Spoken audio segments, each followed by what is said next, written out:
Good afternoon, or I should say good morning, good Easter morning. Ryan Reigler with you with the 2026 St. Joe USBC Masters here at Savage Lanes in Savannah, Missouri. And it is round-robin match play time after 8 games of qualifying yesterday. And if you joined us, you saw some pretty good bowling, some pretty good scores, and some tense moments. And I think the tensest moment was Ryan Brown yesterday. What was it? Game 6-7 in the number pretty handedly, but couldn't quite get over that edge. Kept going to 8 pins and 9 pins. Walked up in the 10th of the last game and needed good count. He didn't know what he needed. Stones an 8 pin. I thought he was going to have a heart attack. We had to tell him that, hey, that's good enough. You're in. He had biggest sigh of relief, but I'll tell you what, some good bowling. Taking a look at the scores with the match play, Dave Goodale led Brian Manini by a total of 9 pins over the 8 games. Brian Manini shoots 800 the first 3 games and then kind of levels off, but Dave Goodale, 237, 45, 47, 32, 38, 68, 37, and 44. Just rock solid, one ball the whole time, and steady will get you a good win all the time. And then we have Dakota Kessler, qualified 3rd, Jeremy Snipes, Dustin Adams, Ryan Brown, Andy Weiss, and Aaron Larison. And we have coverage on both sides of the hold on here. There we go. There we go. We have coverage on both sides of the pole. As you know, we have the big pole that's right between lanes 4 and 5. So we have coverage on all 8 lanes. We'll have 8 games of round robin. Have the position round on game 8, cut top 5, and then we'll go right into the Stepladder Finals. So a lot of bowling going on. Happy Easter, everyone. Thanks for joining us. Appreciate it. And have a good time. And if you're watching this, later on, hey, happy Easter. Remember that hold on. My earpiece went out. Remember the reason for the season, and let's just have a good time with this and see what happens. Make sure you hit the like, share, and subscribe. Now, granted, this is the Northwest Missouri Senior Bowlers Tour page. A huge thanks to Dan Schmerbaugh for, again, allowing us to use the YouTube page to broadcast the Masters. Also, a little side note, if you're 50, have some tournaments coming up, join the Northwest Missouri Senior Bowlers Tour. Great group of guys. It's a lot of the same guys, but kind of grown to be its own little family, or big family, so to speak. But huge thanks to them. Also, Victory Chevrolet for the sponsorship. Lisa Finley with Finley Insurance, Finley Transport. Joy does a great job with that. Also, Ryan Farms. Brad Lingle, the owner here at Savage Lanes in Savannah, having the tournament here. He had a pretty good showing yesterday. I have to say a huge thanks to the gals with the USBC that provided all the scores and everything yesterday, the updates.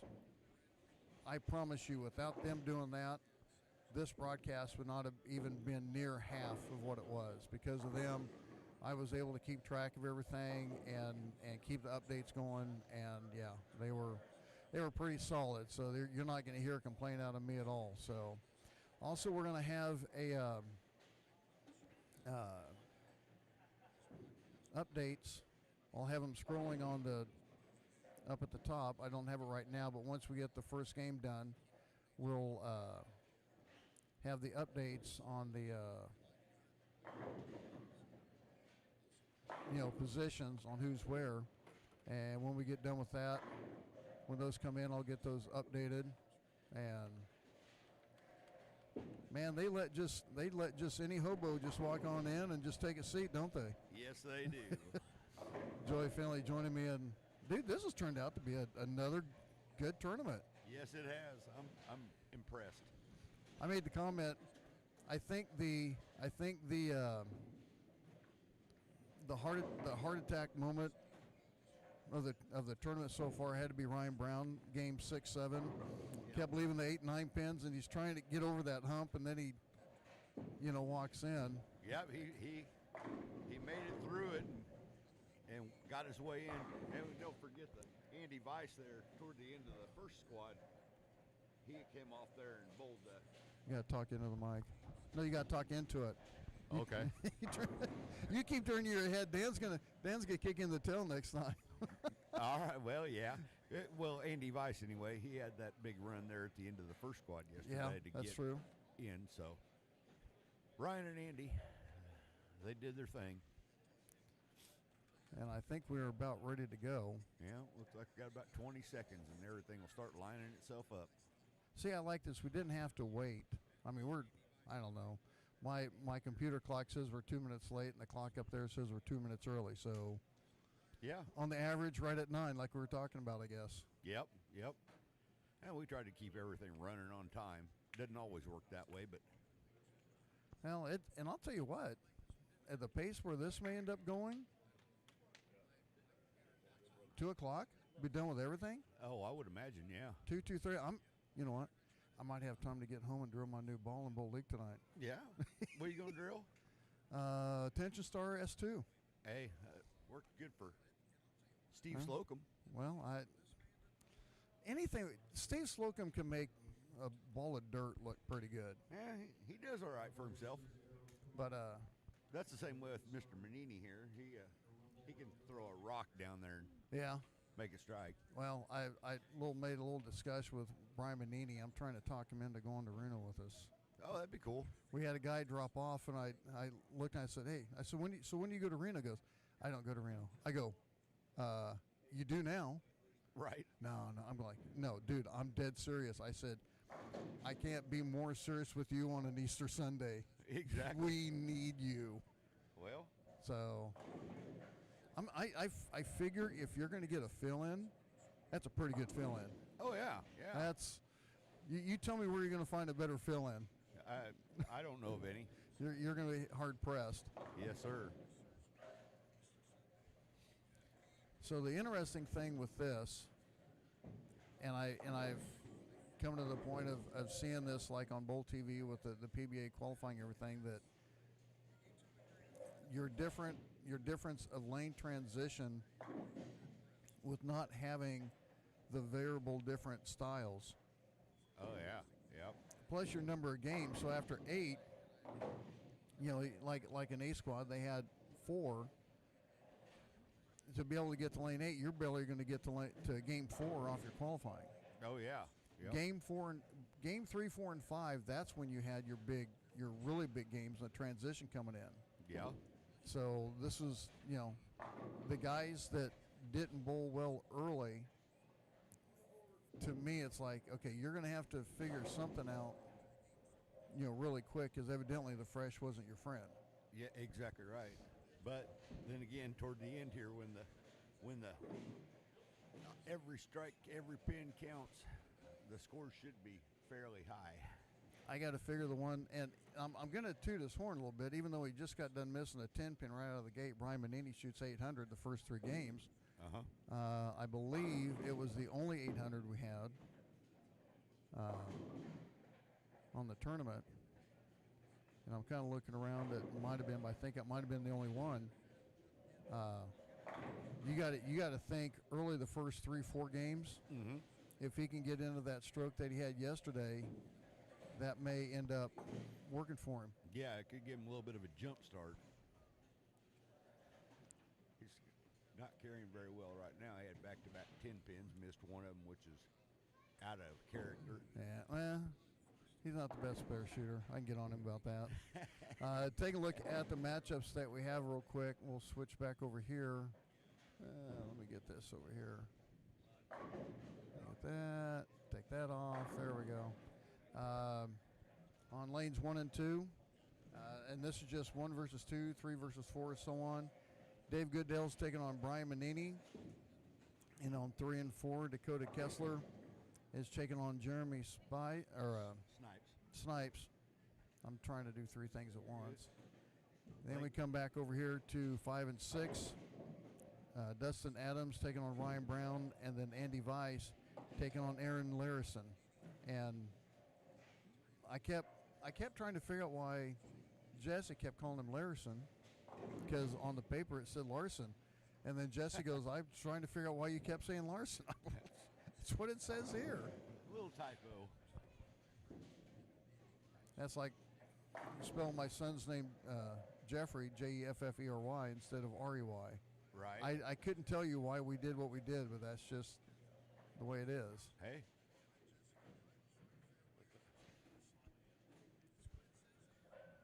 Looks like we got Ryan Brown's the only one that's getting out of the gate. He's got double to start the matches. Well, it looks like Brian Manini might be having a little bit of hang time, and Dakota Kessler covers the 8-pin. All I know yesterday, 1 and 2 wasn't everybody's favorite pair to play on. A few people killed it. A few people hated it. Yeah, I don't have that. That would have been kind of interesting. That was the thing that was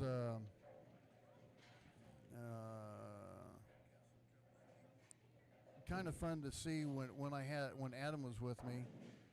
At the bottom of the screen at Belt, we could see the total pinfall during qualifying at the end of the whole tournament. Yeah, for that. So we could sit there and figure out the average for all the games and everything. And that was kind of interesting to find out which pair was better than the other.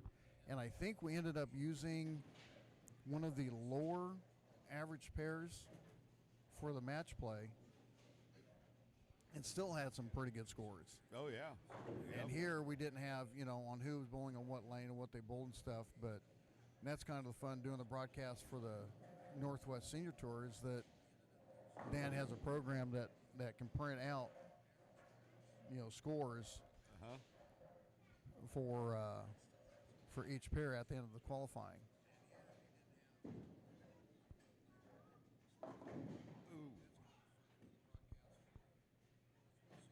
Now, Snipes was playing about the same line as he was throwing yesterday, but I don't think he can still pull it that much. No, and very little carry down right now. So everybody's kind of struggling with a little bit of over-under reaction, it looks like.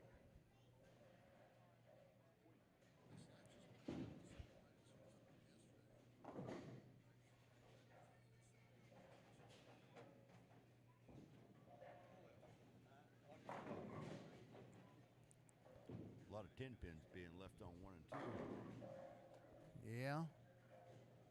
Well, I've always been in the situation where when the carry gets a little bit iffy, I like to throw a ball that's a little bit more blendy, right, and just stay firm with it and get it to set instead of trying to cover so much, because usually it's either there's either too much back in or not enough, and I'd rather be able to play a mid lane where I can get it to set.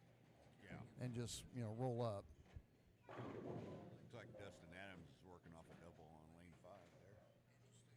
He's up.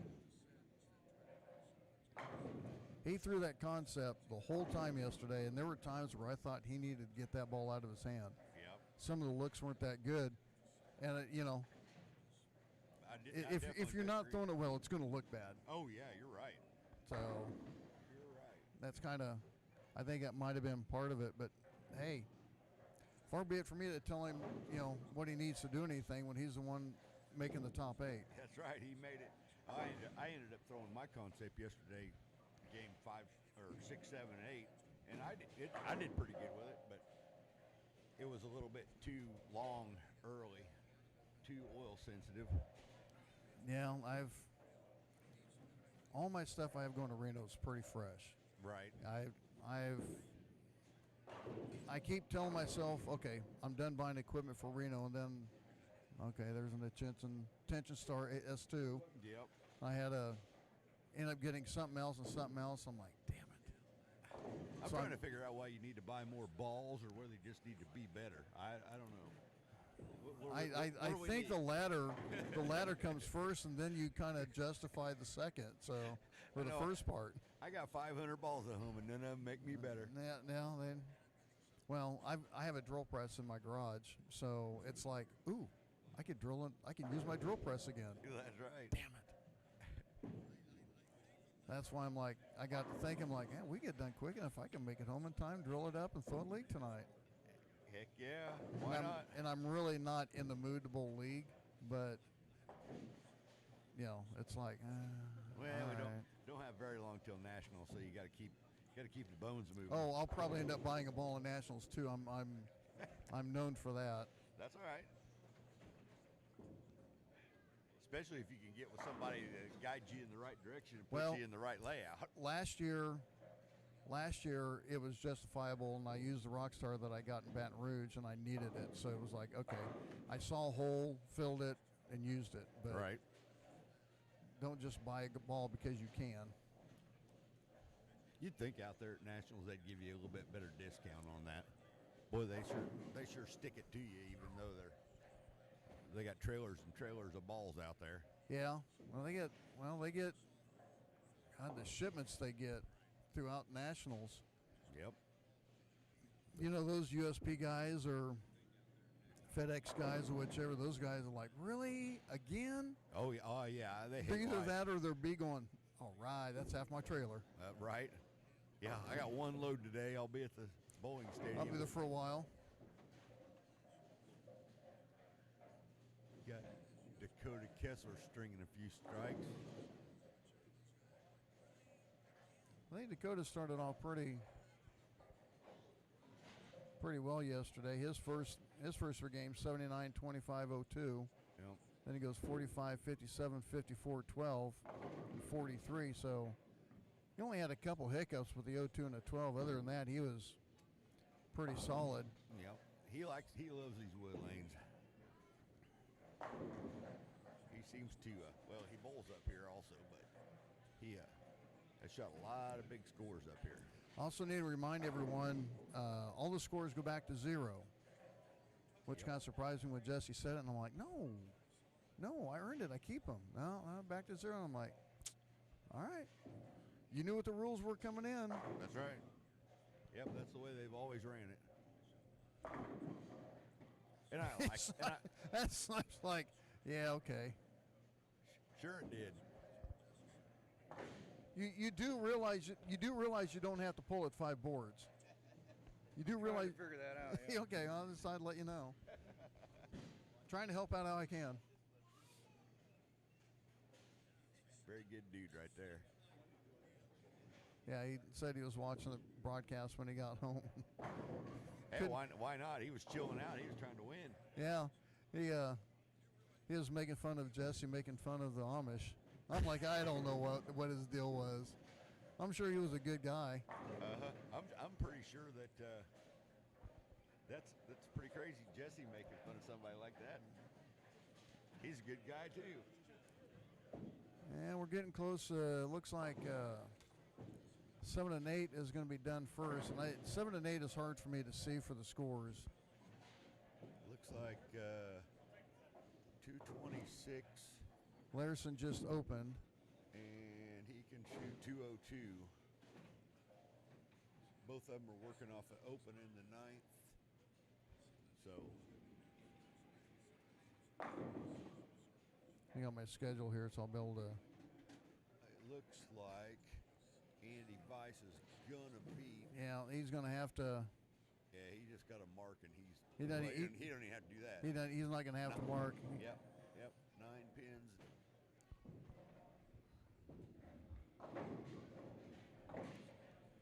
And this is going to be like regular. You get 30 bonus pins per win. And we'll kind of keep track of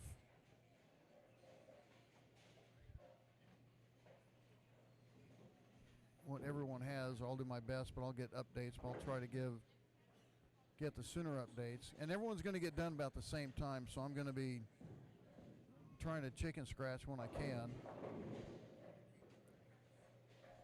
Looks like Ryan. And look, Goodale's going to walk away with the win on yeah, too. Brian's having a problem getting that ball to read mid lane.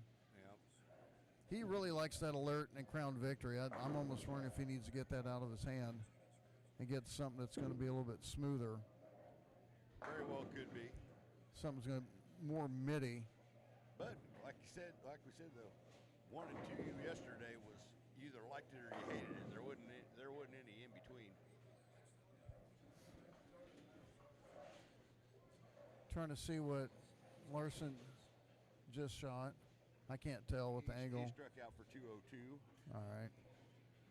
Andy Weiss is up now. Just needs a good count. He wins.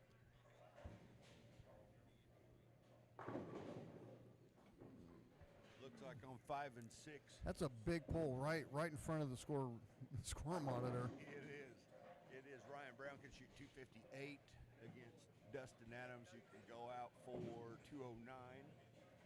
So Brown's going to win that one. Then you got Jeremy Snipes bowling against Dakota Kessler. That's going to be a tight one. Yep, Jeremy's up in the 10th frame, can strike out for 248, which would force Dakota to strike out for 249. So we got a real good match going on with 3 and 4. And then 1 and 2, I'm sure Brian would like us to just not talk about it. Say that, Brian's like, let's just move on. yeah, he said, I lost. Wow, 144 for Brian.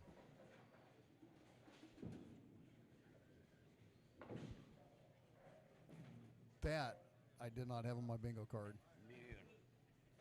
Me neither. So 247 for Ryan Brown. Yep. That's going to put him plus 77. That's a good start. And what did He missed what it. did Andy shoot? 236 for. No, 226. He did strike out. Oh, yep. You got 236 for Jeremy Snipes.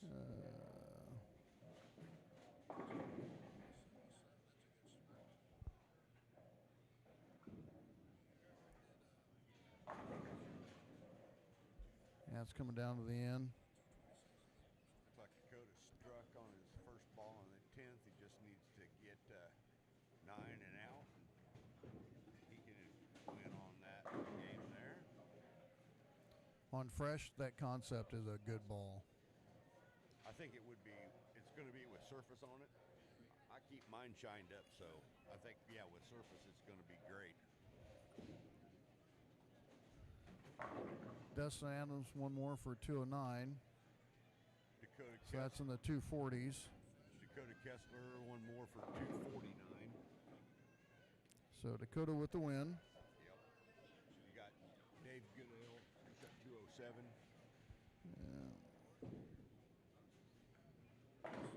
Dustin Adams, 209.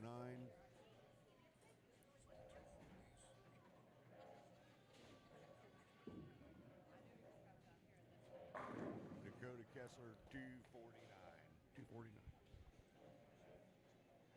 There we go. So Dakota Kessler is now in the lead behind Ryan Brown at plus 77. Plus 56 is Adam Weiss. Dave Goodale at 37, and 36 is Jeremy Snipes. So now I got to get this all typed in.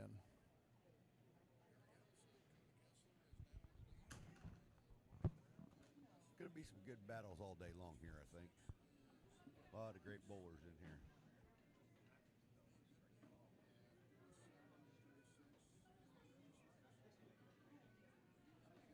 Our defending champion sitting right here in front of me. He's acting like he knows what he's doing and being all calm and collected. Get that right, Andy. I said you're being all calm and collected. Yeah, you gotta hide underneath the surface. I don't blame you.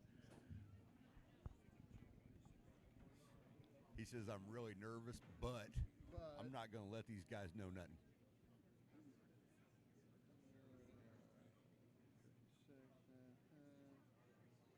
So it looks like this game here, game 2, we're going to have Ryan Brown versus Aaron Larson. We're going to have Andy Weiss versus Dustin Adams. Jeremy Snipes versus, I can't see who that is, Brian Manini. Dave Goodale versus Dakota Kessler. And then there's that.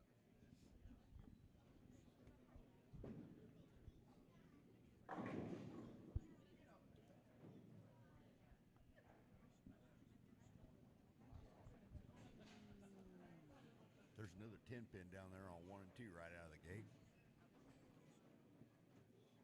Just not wanting to carry down there.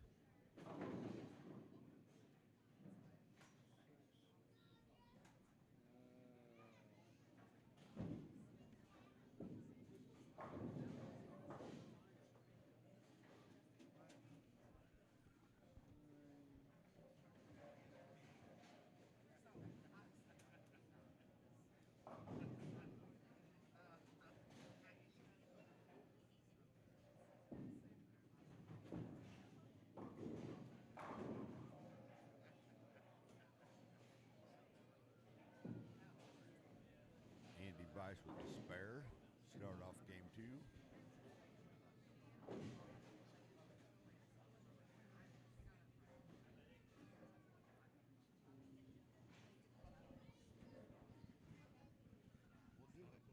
Just slow down, Andy.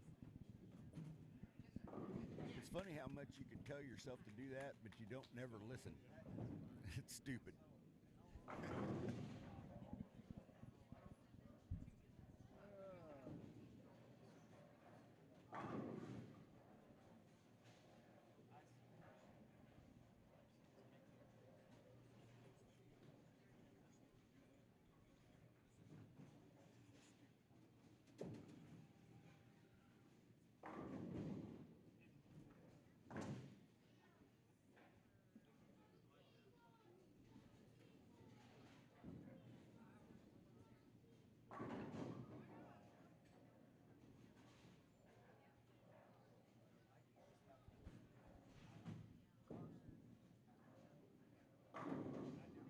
Looks like Dustin Adams has still got the concept working there on lane 3 and 4.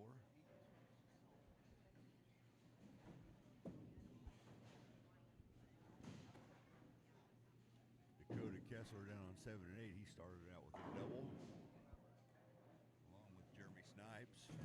There, let's see how that looks.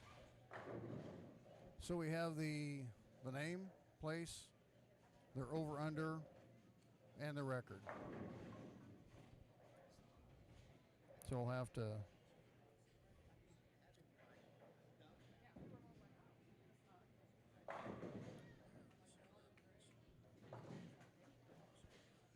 try to keep the. And the bad thing is I can only have 100 characters, so it's like I'm afraid that to put all 8. So I'm waiting to see.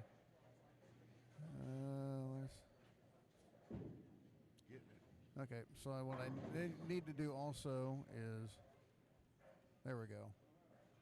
I get some spaces in there between Manini and Kessler, so it looks like a separation.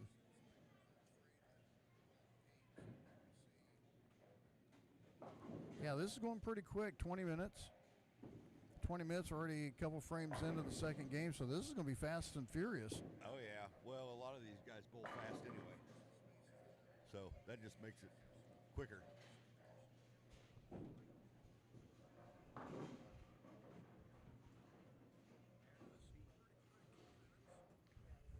Actually, the other thing, so Goodale, Brown, Kessler. So do that, and then you can keep track of who won each match. Hey, see, I got this all sorted out and everything. That's right. That's not just a hat rack. No, there's a little filler in there. Hey, it's not an AI core. I promise you that. All right. I kept telling my teacher, see, you just have to apply it to the way I need to learn it, not what you think works. Oh, yeah. Yeah, none of this Common Core math thing. Oh, my God. Don't even get me going on that. Seen the videos of the gals trying to teach. There we go.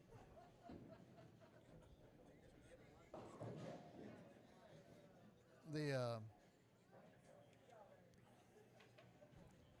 teachers trying to teach a math problem using Common Core, On the side, they have the old school winch going ding, ding, ding, ding, ding, done. And the teacher on the left teaching the Common Core still going. Oh, yeah, I looked at that and I'm like, no. I do not believe I will let my kid be insulted with your lack of intelligence. Probably a good person. That doesn't mean you can teach them very well. You got that right.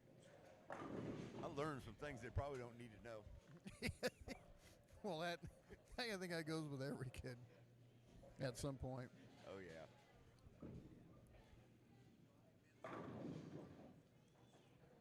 Looks like got a few extra strikes going on this game so far.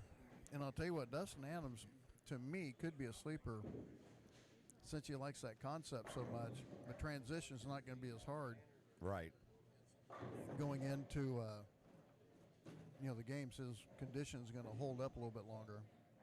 Yeah, and he made it look good early yesterday. So, plus you got Ryan Brown, who's kind of, to me, he's kind of on an island by himself. The more friction he finds, the better he is. oh yeah, you're right. You're 100% right. He can stay right and throw it 100 mile an hour if he needs to. Manini's not having fun. He just got done tripping the 9 out of a 7-9. Thank you very much. May I have another? Meanwhile, Jeremy, his opponent, has got the front 5.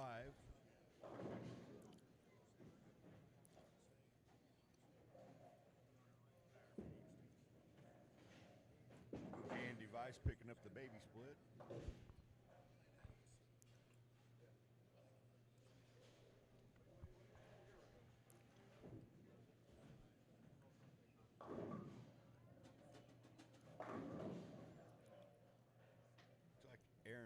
I'm almost one. I wish. No, I don't think I would have done anything either. I'm always looking at camera angles. Right. And we're going to use 3 and 4. I just wish there was a way to have a little bit more of an angle on the right lane. But hey. Yeah, we're kind of limited on that. Yeah, I'm all right with it. This is still a pretty good setup. I was starting to think about it because I didn't know exactly how everything was. Then I walked in yesterday. I'm like, yeah, we'll make this work. Heck yeah.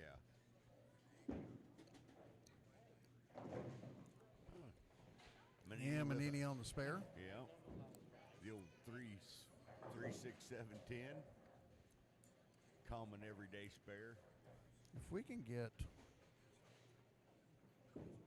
Woo! Wow. I did not know if that concept was going to recover that much. It did. Oh yeah, there's plenty of friction out there. So and Dustin has plenty of hands, so it'll try to recover no matter what, I think.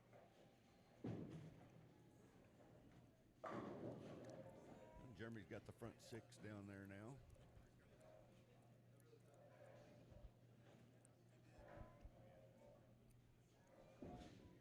I'll tell you what's kind of crazy about technology. So I'll show you an example. So if you look on the lane that I'm showing now, this is an HDMI cord that's going directly into a Blackmagic video card that's installed into the computer. It goes directly into the computer, no frame loss. I go to this one right here. You see how smooth that is?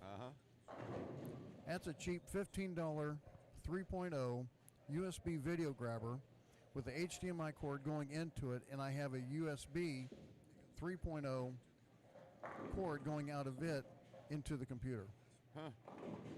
That video card runs about, at the time, was like $250. Wow. I'm like, what Should have just bought a whole bunch of $15 ones. Yeah. I'm like, damn. Okay. Well. See, and as soon as I put the camera on someone that has a string, Snipes have to go and screw it up and go 10-pin. You gave him the announcer jinx. I didn't do it. You're the one that said something about it. All I did was just turn the camera over. Right. And Vice looks like he's firming up inside a little bit.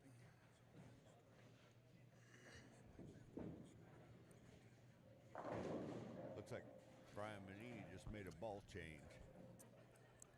Where did he go to? Did you see? I don't know. I have to see what comes out. It looked different than the last one going down the lane, I guess. That's a track paradox, I think. Kind of a black and silverish kind of. Yeah, yeah. I saw the track. Yep. Paragon, paradox, something like that.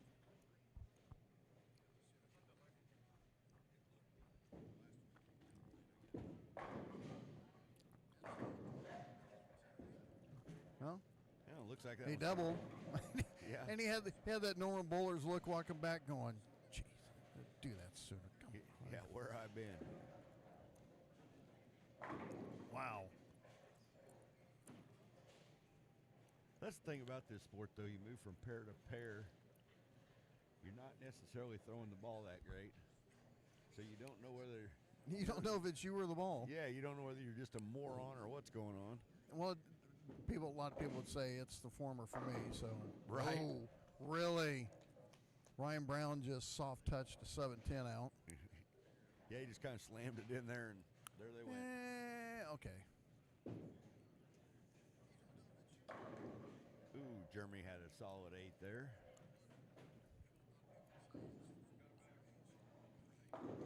Yeah, that one. And see that reaction there off that 9-pin was what I thought that concept was going to do beforehand. He just didn't quite get it down lane far enough.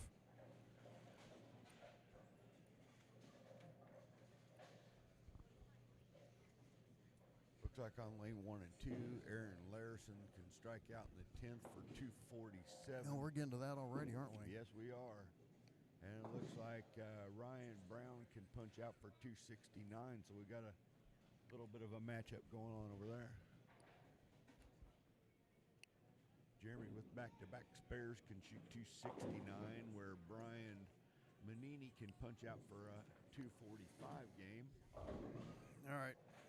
We're getting to that. Well, They're all going to be done at the same time this time. well, 3 and 4 is a little bit behind. 5, 6, 7, 8, they'll get done pretty close on time, or about the same time.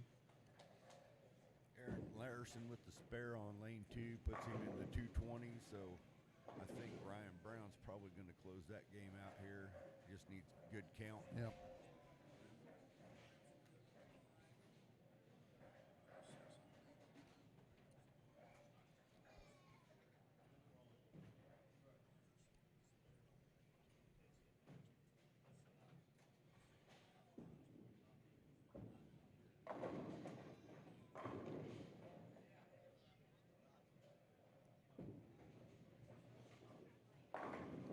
We got Aaron Larison, 225.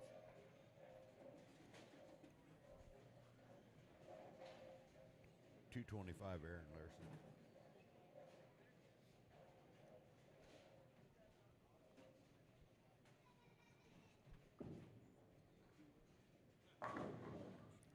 Wrap 10. That's vicious.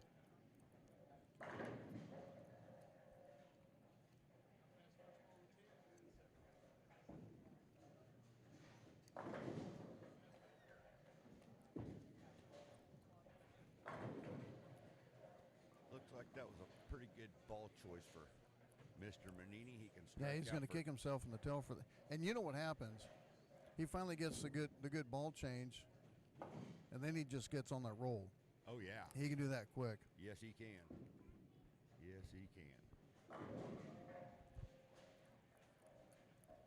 And Dakota can strike out for 230. Looks like he's going to beat Goodale. So looking 250. Yep, Ryan Brown's looking 250.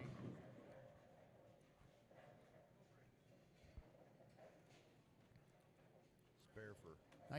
For whatever reason, I cannot see anything on the lane 8 deal. I can't tell, it's so shaded. Dave Goodale can strike out for 212. So 231 for Kessler. Yep. 257 for Ryan Brown. 234. 30, 107, 107, 114. 234 for Manini.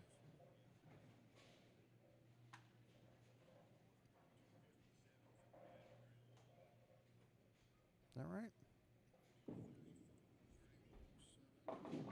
Ooh. 134.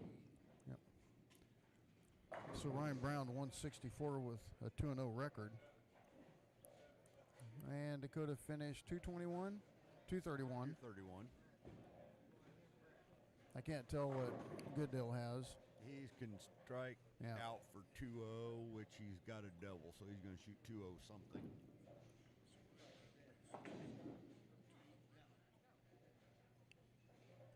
Dustin Adams with a 235, which means that if Andy Weiss can strike out in the 10th frame, he can actually go around him after struggling early in a game.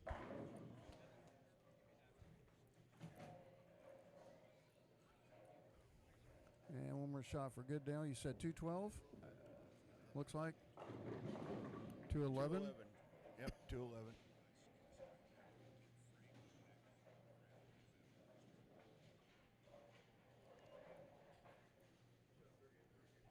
And Jeremy Snipes is going to win this one. Yeah, one more strike for 268.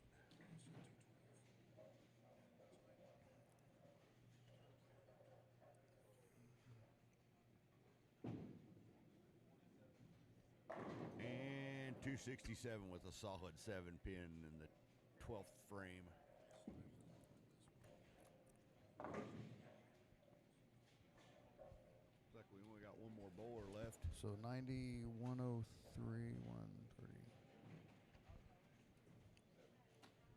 Andy's on his fill ball. He can strike for 216. What Adam shoot? 235. 35.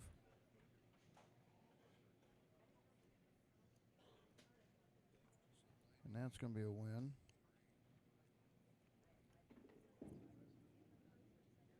And 215 for Andy Weiss.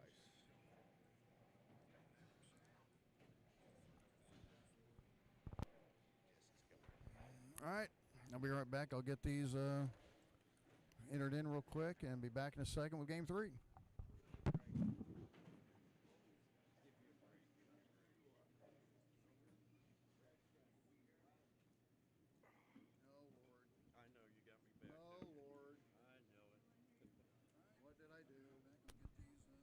You deserve this. I deserve nothing. Yes, you do. I deserve nothing. Did you go to the boat last night? No. Did you get in the hot tub last night? I did. See, I knew it. I knew I it. had to do something, man. Come on. Let's see.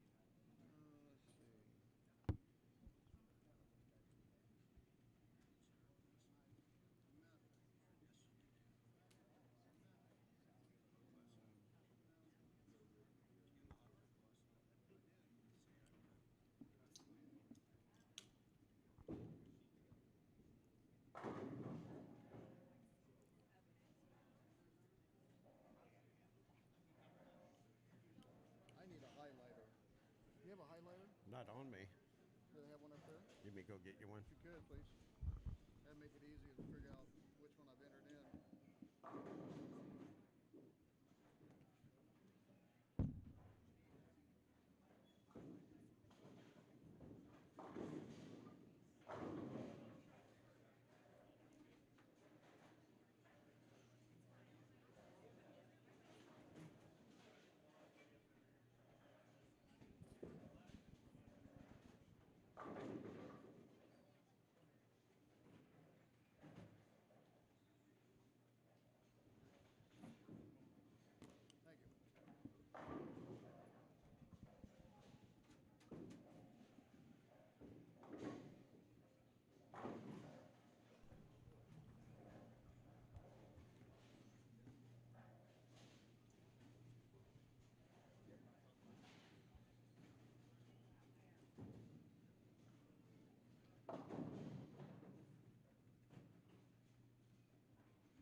awful good for no sleep.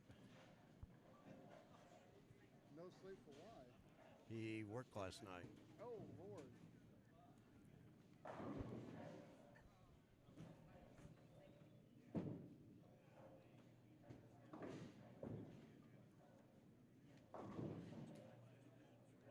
Well, you can kind of double check everything I have.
There we go. Now we can check that, make sure. It's bad when you got to enter everything in, but that should be the update after 2.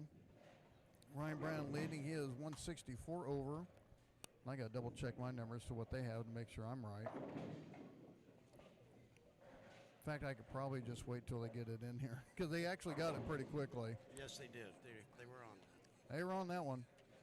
A little easier doing 8 compared to the others. Yeah, I wasn't doing match play either record. But Ryan Brown leading at 164 over, at 140 over. With a 2-0 record is Dakota Kessler. Jeremy Snipes. Actually, I got a...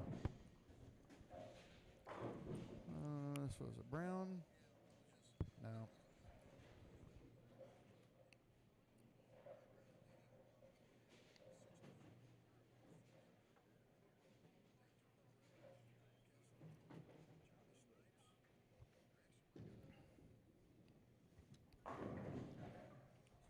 So Dakota Kessler at 140 over, at 133 is Jeremy Snipes. Dustin Adams at 74 over, at 71. Sitting in 5th at the cut is Adam Weiss. 48 is Dave Goodale. Aaron Larison at 27, and Brian Manini at minus 22. As they say, time to get on giddy up, Brian. Absolutely. Of course, he had a 90-pin improvement from first to second game, so He couldn't go much less. yes. He didn't even shoot my weight the first game. That's bad. Well, if he'd have shot my weight, he'd have been a pretty good That's spot. right. He'd been leading.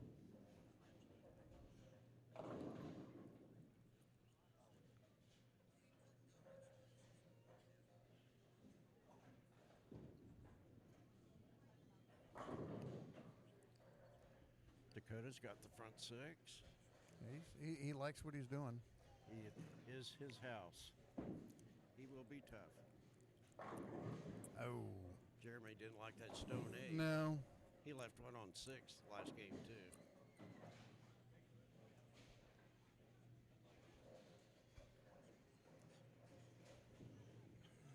And Brian Manini goes spare strike, open.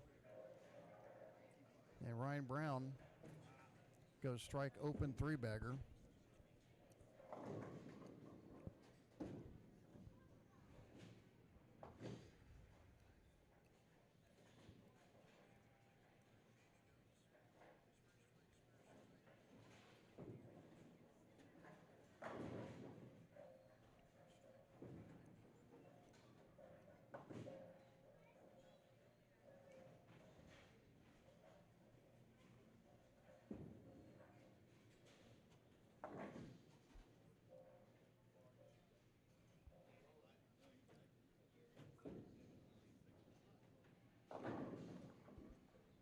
Dustin Adams, I get the feeling he absolutely believes in that concept. He did after yesterday, anyway. I walked in this morning and Brian was drilling a ball, and I seen a concept on Drill Press. I said, Dustin's? He goes, yep. Oh, so that's a fresh one. That's a freshman. Yeah, he's got 2 of them. Started with a new one yesterday and got another new one today. Good Lord. Huh? Hey, if it works, who's to tell him he's wrong? Absolutely.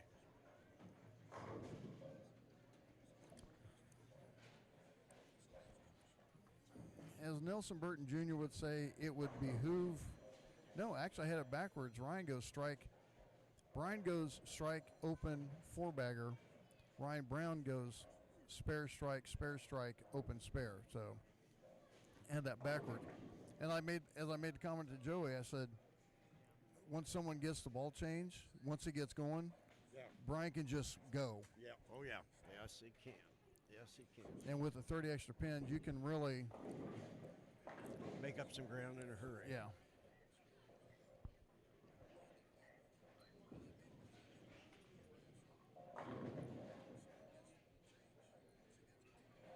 Front 8 for Dakota.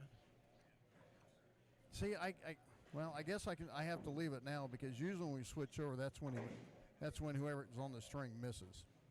Oh, okay. So now I can't touch it. There you go.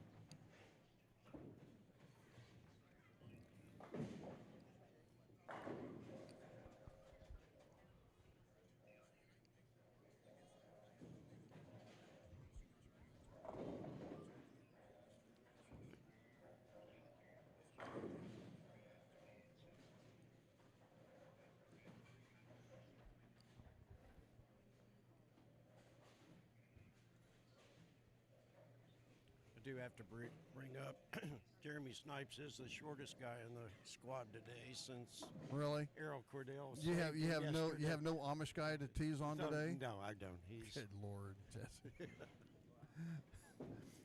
I was waiting when I pulled up. I was waiting for a bunch of horse and buggies to be standing outside, ready, with pitchforks and lit sticks, going, "Where's Jesse?" all in a good way. I will tell you this: I admire how the Amish do things. They got They are skills. dedicated. I actually, a buddy of mine went to Jamesport and brought me back pies from them. They make The the food best. they Oh, make, man. dude. Just I can't remember if I told you go to Yoder, Kansas, at some point, out just southeast of Hutch a little bit. yeah. That's Amish country there. Have a restaurant and everything. Oh, the food. Good stuff. Food. And workers too. Yeah. Good people. Dakota with the front 9. 9 and yes. Make that 10. I think we can pencil Dakota in for the win. Snuck it in there. I'm just saying. Yeah.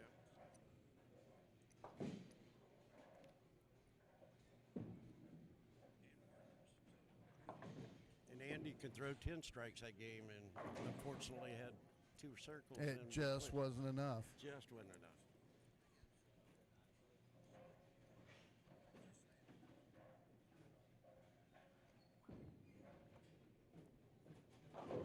Make it 11.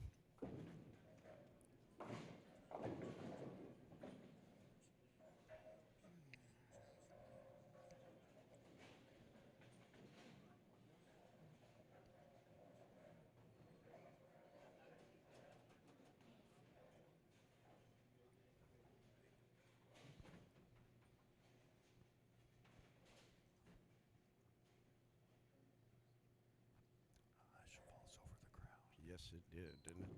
Oh, he threw it good. Bang. There you go. 300 for Mr. Dakota Kessler. I believe that's your new leader.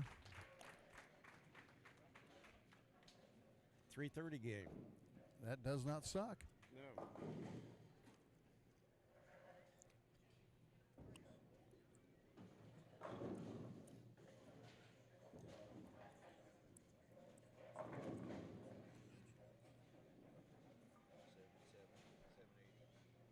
Is that what he had? 780?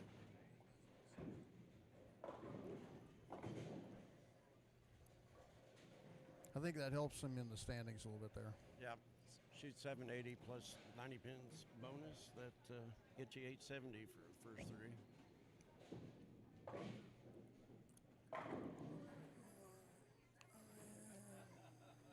Vice can go 210 on the sheet.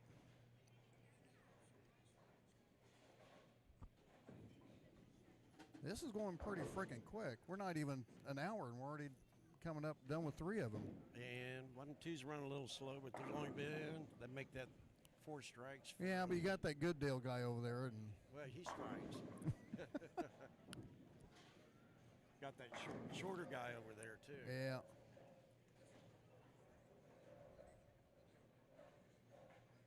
So Vice on the strike with 210.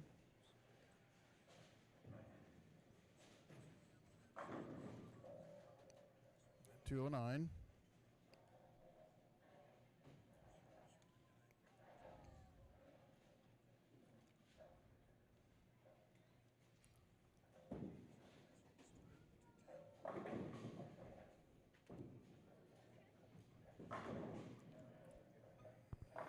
And looks like on the sheet was that 207 for Ryan Brown? I cannot read that. I think it is. So that means a mark and count for Brian and Ryan.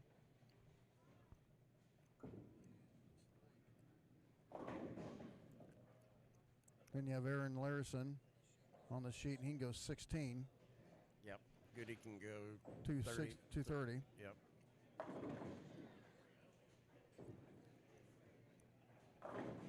Be 205.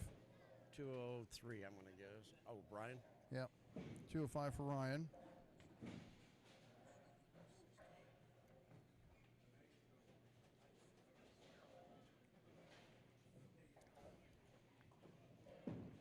Being in the lead by 24 and being 100 out of the lead in one game.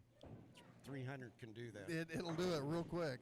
330 actually when you throw the bonus in, so yes. So Manini gets his first win as he strikes. Larison with 203.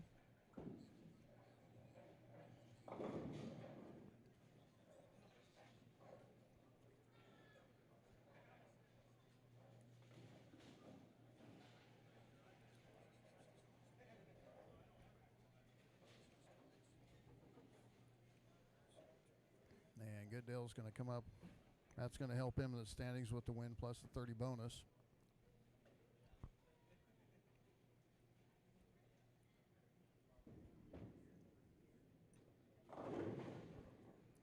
That ball never read.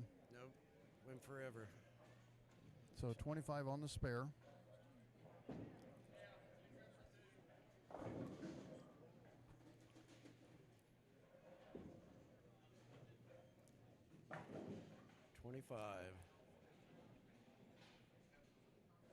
Jeremy can strike out for 39.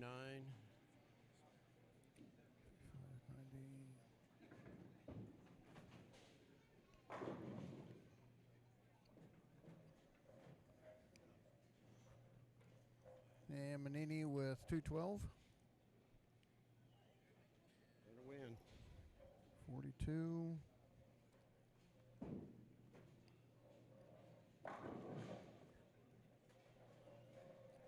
Hey, he's in the plus. There he goes. He's on a roll now. Yeah, he must be butter.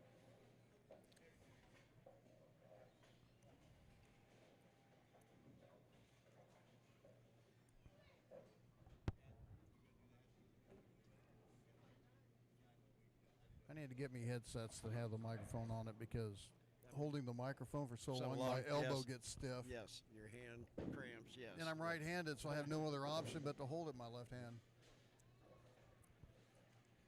So 220 on the spare, or 218 on the spare. Yes.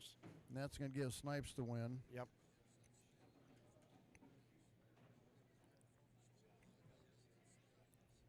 And Dustin Adams is not liking 1 and 2 Yeah. at all. Next matchups and for game 4, Kessler against Brown, Weiss against Manini, Goodale against Adams, and Larison against Snipes. So, And Jeremy had 216.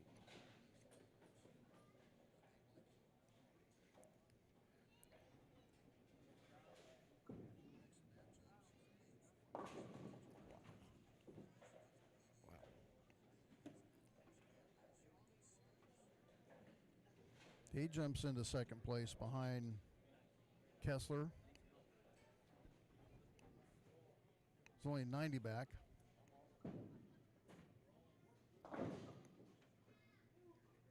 He's ready to get out of Dodge, they call that. Oh, yeah.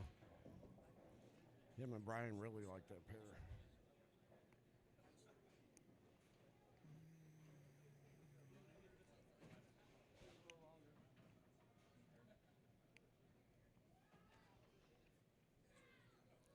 All right.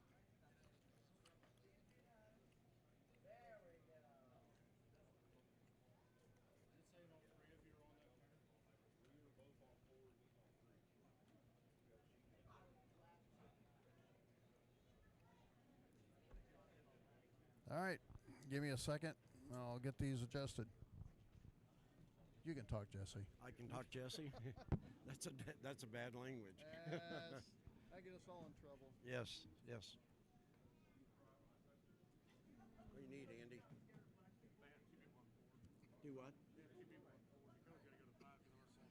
trying to put us in a three-way. Game 4 should be you and Brian. Who else is on there? Dakota is on 1 and 2. Bull and Ryan. Bull and Ryan. Should be 7 versus 2 here.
Dustin really liked 1 and 2 too.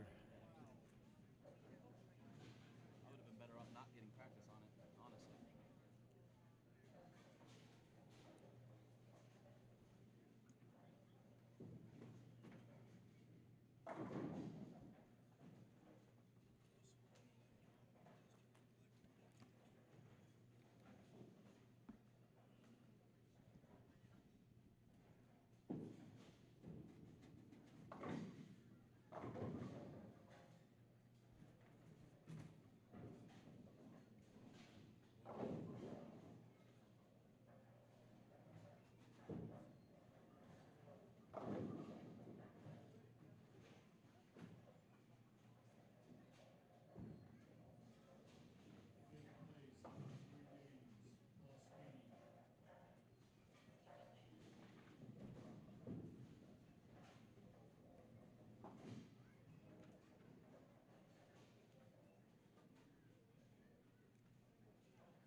After 3 games, Dakota leads with plus 270. Jeremy Snipes is second with plus 179. Ryan Brown third, plus 169. Fourth, Dave Goodale, plus 103. Fifth place, Andy Weiss, plus 80. Sixth place, Aaron Legerson, plus 30. Seventh place, Dustin Adams, plus 26. And eighth place, Brian Manini with plus 20. You mean my math is right? So far. Now, let me double check. 270, 179, 169, 103, 80, 80, 30, 26, 20. By God, I'm good. There you go. I got this stuff figured out. I ought to do this for a living.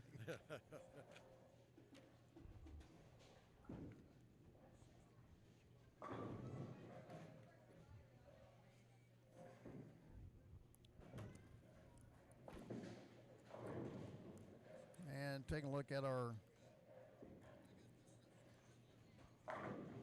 matchups real quick. Yeah. Kessler against Bryan on 1 and 2. Weiss is taking on Manini on 3 and 4. And then we have Goodale and Adams on 5 and 6, and Larison and Snipes on 7 and 8. And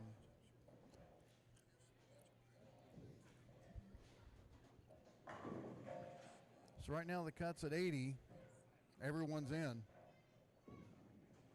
You have a mid gap at fourth at 103 to 169 for Brown. So Still some good so scores. Brown goes from 7 and 8 and can't get a read. Now he's on 1 and 2. And he's already struck, though. So. Well, he's probably done more than most people have done on that lane today. So far, yes. And doubled. So He didn't mind that lane. I mean, he was getting the reaction. He was hitting the pocket pretty good yesterday. He just couldn't get the damn thing to carry. Yeah, and it wasn't a one pin. He was leaving 8s, 9s, and 10s. So Yeah, oh my goodness. he doesn't know it. He didn't know it. Wait till he turns around. Yeah. Oh.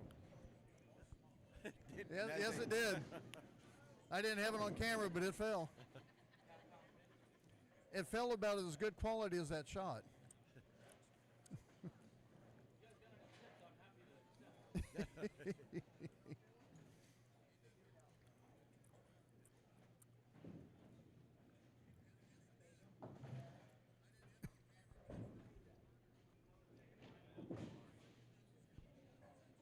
What we should do, move everything over and have the TV pair on 1 and 2.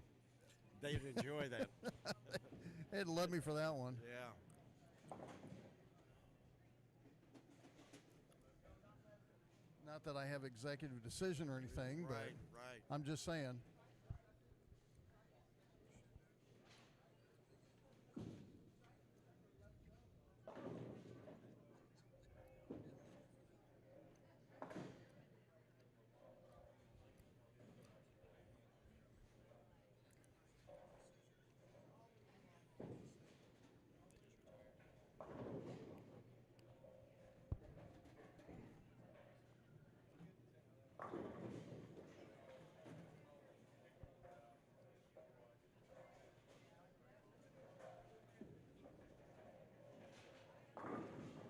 Oh, fast state for Weiss. Yeah.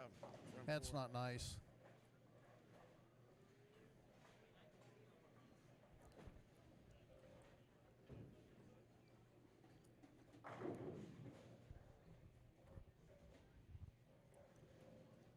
So we're cutting top 5 at the end of this. Yes, sir. What do I got here? There.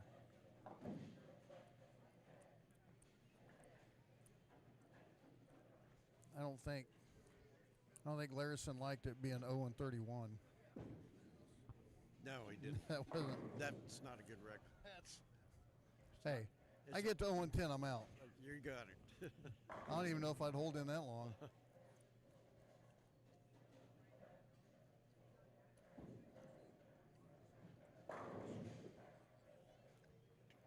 Tell you what, if someone can tame 1 and 2 Right. with that roll, it's going to be Brown. It's going to be, yeah.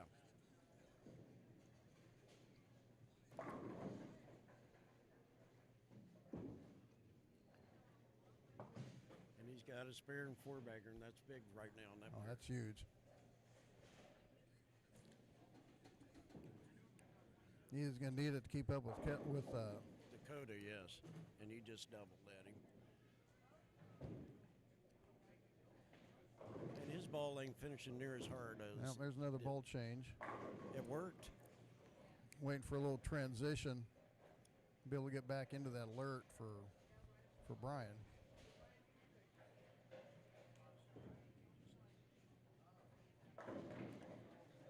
Yeah, 4-pin for Goodale. Looked like he switched balls too. I know Dustin did also. Dakota with a 3-bagger on 1 and 2.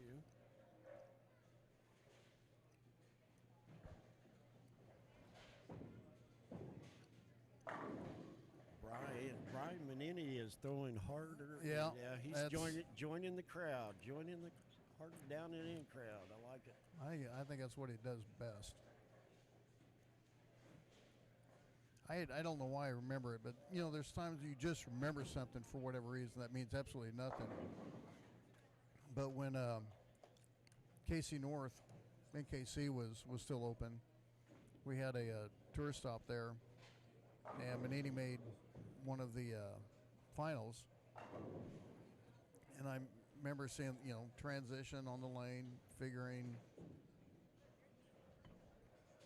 you know, well, I think Brian's just going to move right and just throw it harder.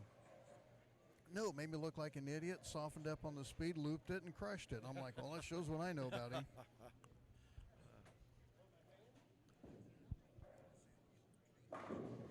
Brian Brown with 6-bagger. No, Brian Brown's one of the ones that go ahead. Go ahead. I'll strike you. Put the finals on 1 and 2. See what happens.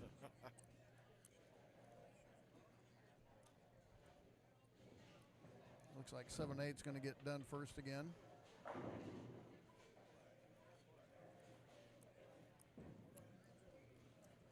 I forgot to mark who won the games on game 3. Snipes. Kessler, Goody,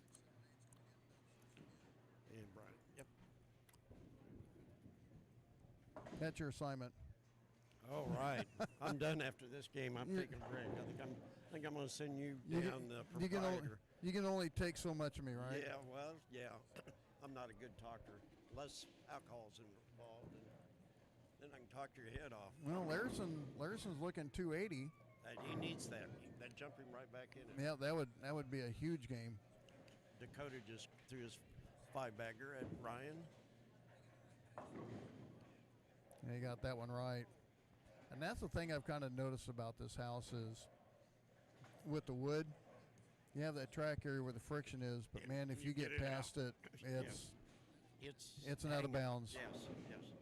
Now you can do it way down the lane. We call that a Loop it. topography out of bounds. Oh, Ryan got a little love there and got a 7-bagger. Working on 290 game. Couple 290s would sure put a gap in the standings.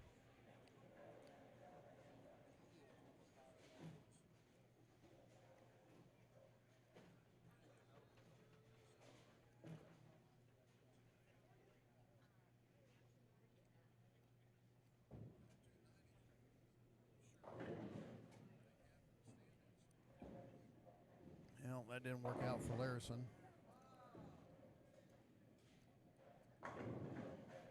Larison and Brown both. Leave a 7, yes.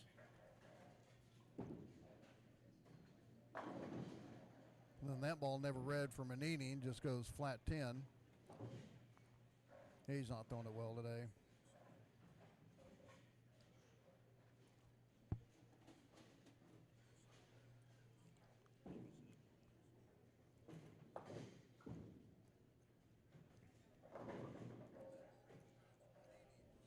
my goodness. Ball change for Dustin. Yes, he did that right at the beginning of this game. Okay, I missed that one.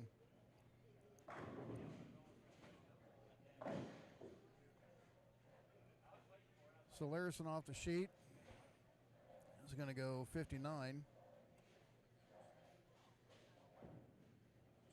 6 and 57 for Snipe. So that's a Nice game. good one yeah. over there. Dakota just 2-8-10s. He just opened it up pretty good for Ryan. Ryan can shoot 69. Dakota can shoot, if he gets two of these, 230. So Well, just need 9 count to secure a win for Larison.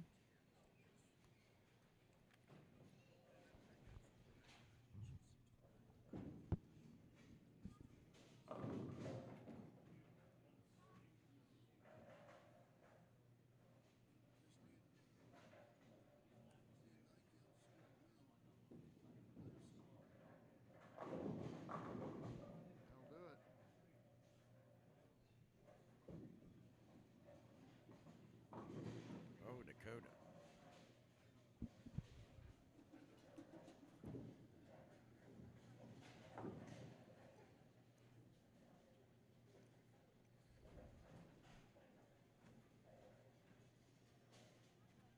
So that's going to jump Larison up to 119.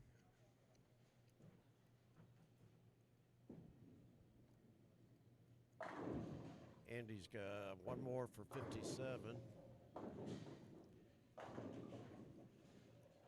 Dakota 211.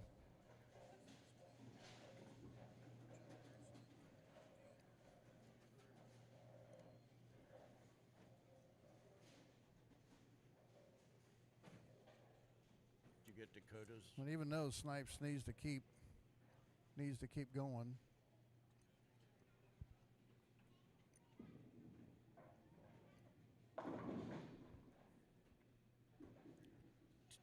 $257 for Andy.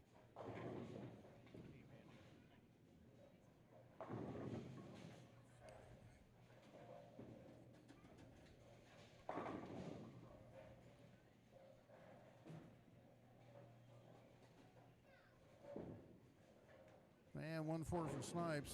Even though he's not going to get the 30 bonus, 57 is still a nice game. still a good one. Being in second, that's going to keep him up there.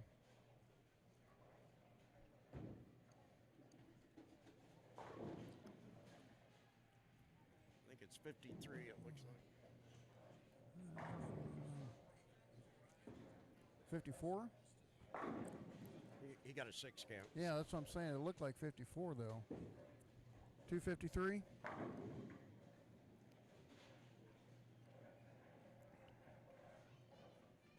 Ryan needs the last one for 69.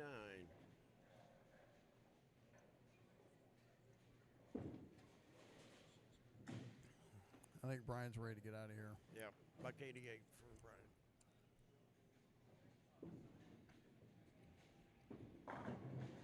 $235 for Goody. 268 for 235, Ryan. you said? Yeah, for Goody. And the win?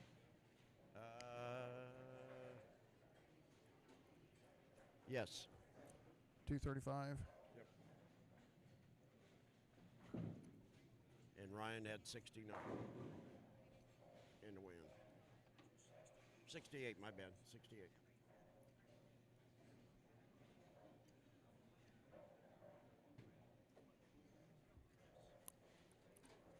And what am I missing here? Adams? He's What did he still shoot? bowling. He's still Oh, that's bowling. over there. It's the one. And Brown shot 68. 68 with 30. Plus 98 works out pretty well. That's a nice jump. Puts him back in second. 14 pins back.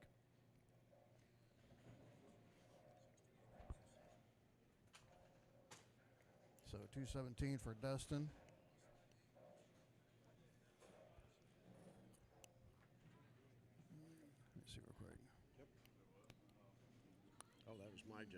Yeah, you're slacking. I know it. That's all right. We still like you. All right, I'm going to go find Mr. Lingo. And a 9 count. 216. And bring in him. All right, give me a second. I'll get these re-entered.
Yeah. No one can hang with me.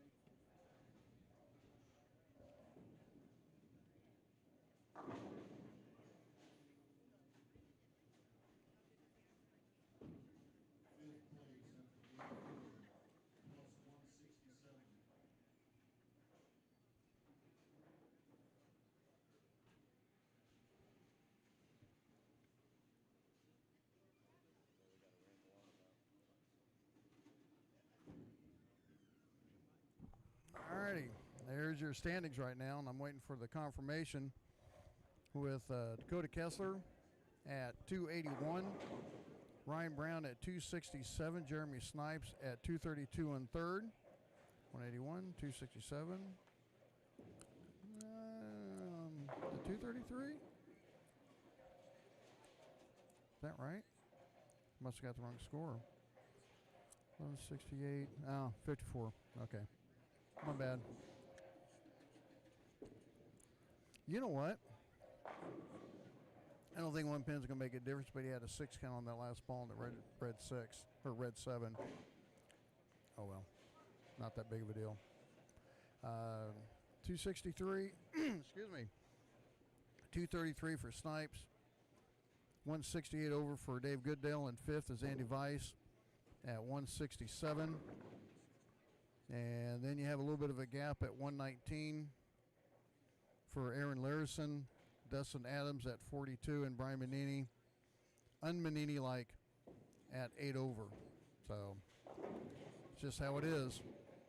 And we got the man, the myth, the legend, Mr. Langle, owner here at Savage Lanes, and I made the comment the last time I was here was before the fire. Totally different.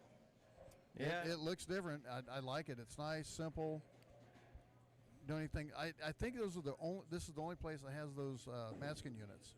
Those are nice looking. Thank you. Yeah, had a fire in 1920, and they came in. At that time, Hutch was running the bowling alley and rebuilt it all, fixed it all up real nice, and we got notification that he didn't want to do it anymore, so we decided we'd try our hand at it. So here we are. Well, I mean, 8 lanes in a small place like Savannah, not bad. Keeps you busy. Everyone knows everyone. Yeah. And I know some places that are, 8, 10 lanes or whatever, small town. Somebody wants to go bowling, they just call the owner and say, all right, we'll open up, you can go bowl a little bit. Yeah, I've heard of that before. Yeah, we get that quite a bit. Try to run a schedule here, but, try to also stay open, help the community as much as we can.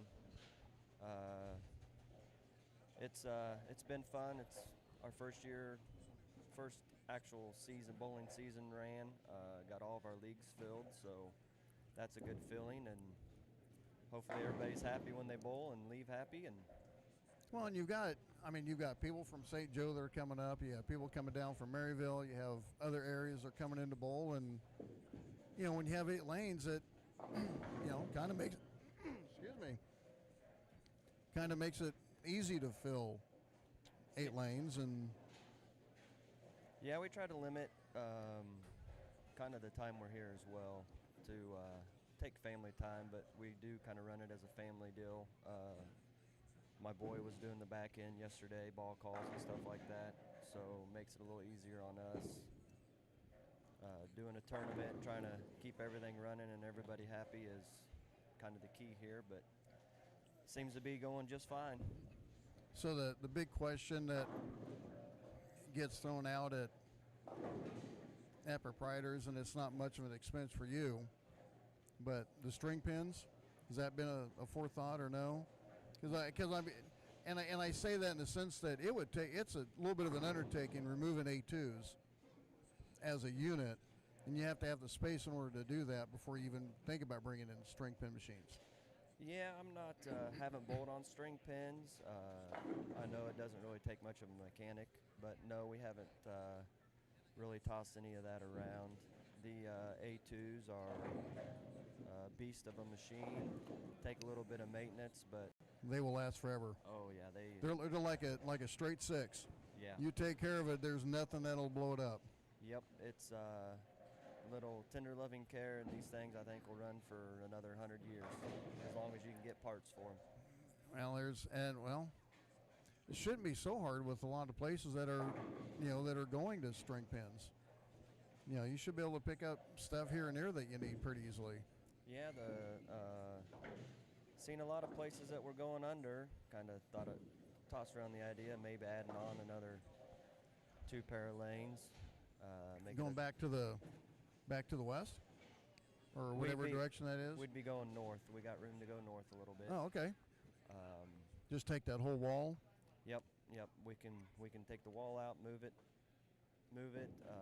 Only thing is, wouldn't be able to get. Oh my goodness gracious, that's vicious. Ryan Brown didn't get it on video, but Ryan Brown with a vicious 810. I'm sorry, you're saying I got kind of. Got another 810 over on lane 6, Dakota Kessler. Good Lord. So if you extend it out for the extra pair, would you just end up doing an overlay? Yeah, we'd on have the rest to, of them. We'd have to. Couldn't really do wood anymore unless you found a house that was tearing it out. But Yeah. we'd have to go synthetic. I kind of like the characteristics of wood bowling on them. Yeah. They are a little bit to maintenance every year, but And I understand you have a pretty good gap before you have a problem. Because a lot of people don't know that the woods are nailed individually into each other, and you get down far enough, and then you get into the nails.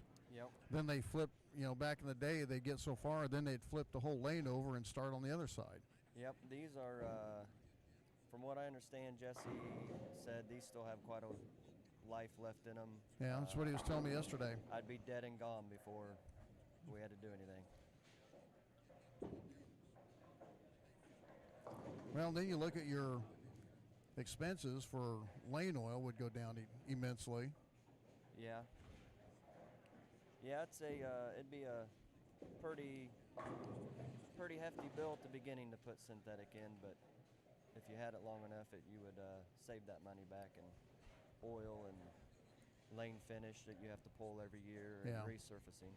So, and Jesse was telling me you have now it's not a shield, but it's a layer over the wood. So does the equipment track like the old school days with the wood, or no? As far as Well, back in the day on the wood, your ball would track. You would see the little lines where your track Yeah. is. Does Yeah. it track here a little bit, or Yeah, you still could- with the wood? Yep, you can. Okay.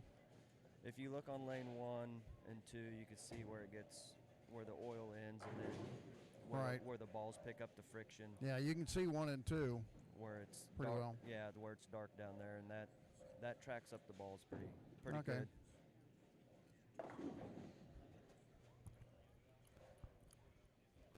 I think Brian Menini's just ready to get out of here. Even though he goes spare, and he's, what's he got, 5-bagger? I think he's still ready to get out of here.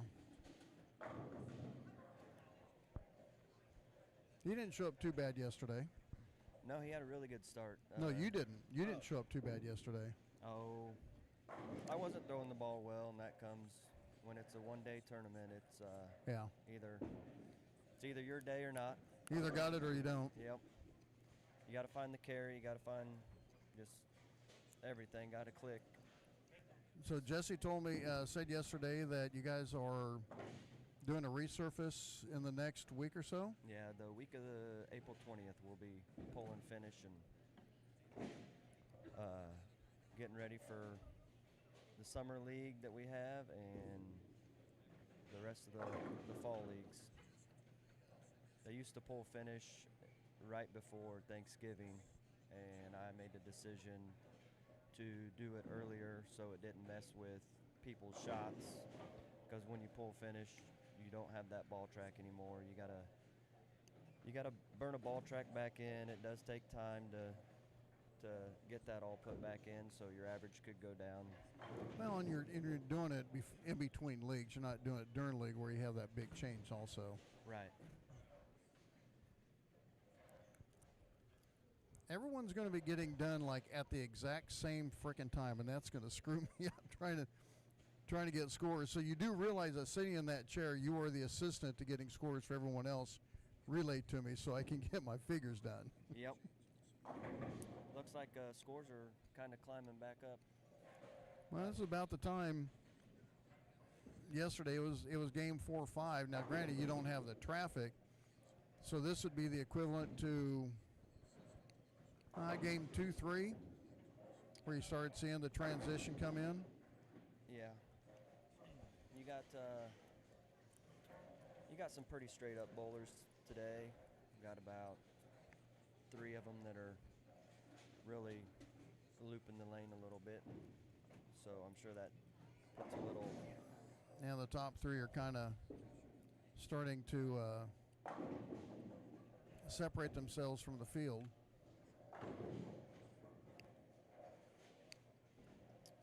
Looks like we got a good game down on 1 and 2.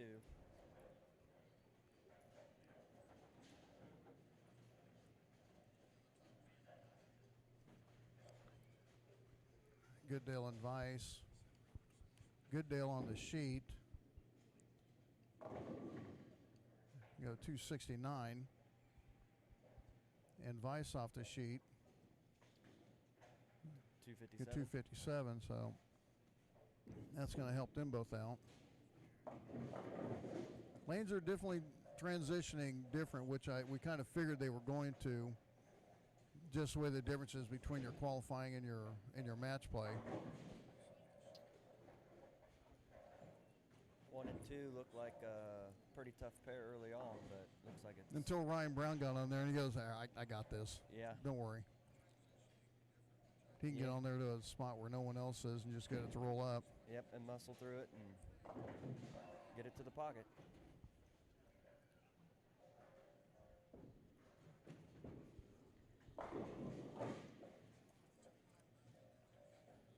Dakota can go out for 247. Yeah, I need to switch that over. And it looks like Aaron Larson shot 227.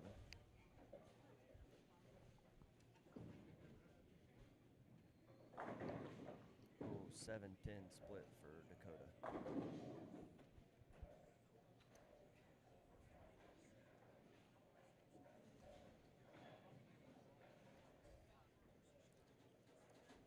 And Manini on the strike.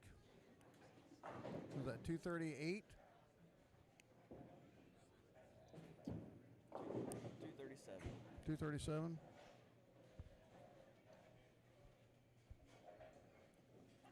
And 266 for Goodale. So he'll get his bonus points.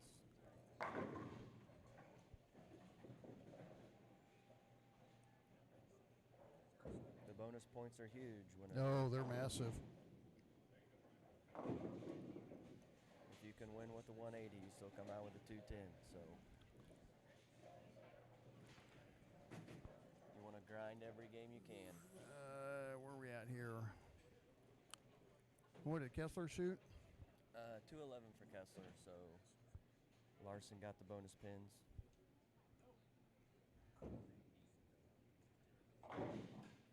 No, I've already got him. How did I do that? It looks like Dustin Adams went 219.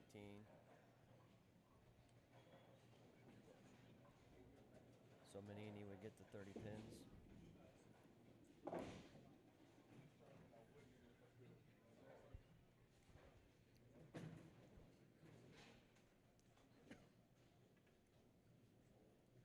And what did Dustin shoot again? 219. 19. Looks like Andy will go out for 236.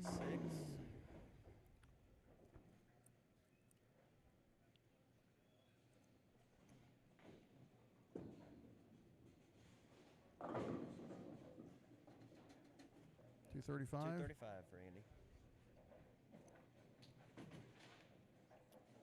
Ryan Brown's going for 256.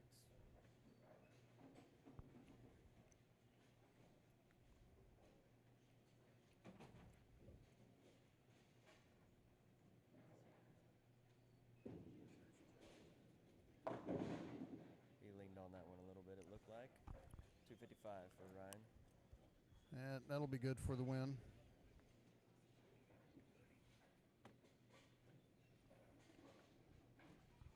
That'll put him into the lead. Yeah, plus 352. That'll give him about a 60-pin lead. That's not bad, being down 20, then up 60. Yeah. And Jeremy.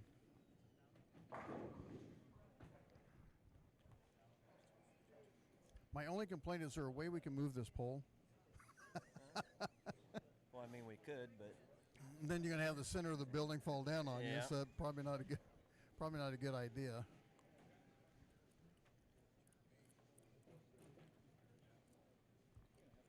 That's okay, Jeremy. We're just waiting on you.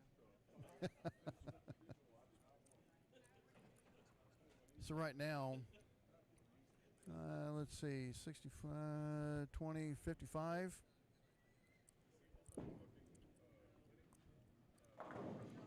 I'm glad he did that because I already had penciled in for the win. He could have tied him for the 55, and I would have had to change everything on my sheet.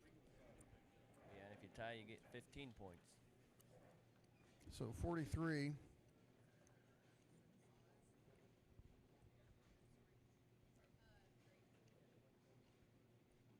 I sure hope he spares this because I already got to add it in.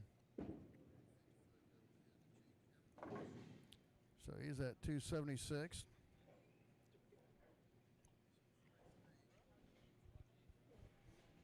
So right now taking the lead is Ryan Brown at 352 over.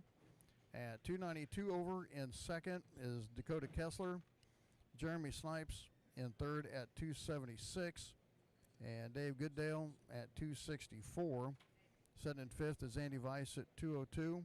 176 over is Aaron Larson. Dustin Adams at plus 61. Or no, Brian Manini at plus 65. And then it's Dustin Adams at plus 61. So give me a second and I'm going to get these changed on the screen. And yeah, there it is. And we'll get these changed up real quick. Good thing is positions really didn't change outside of a couple, so it shouldn't take as long.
And there you go. We'll double check my arithmetic. 352 over for Ryan Brown. Kessler at 292 at 276 is Snipes. Goodale at 264.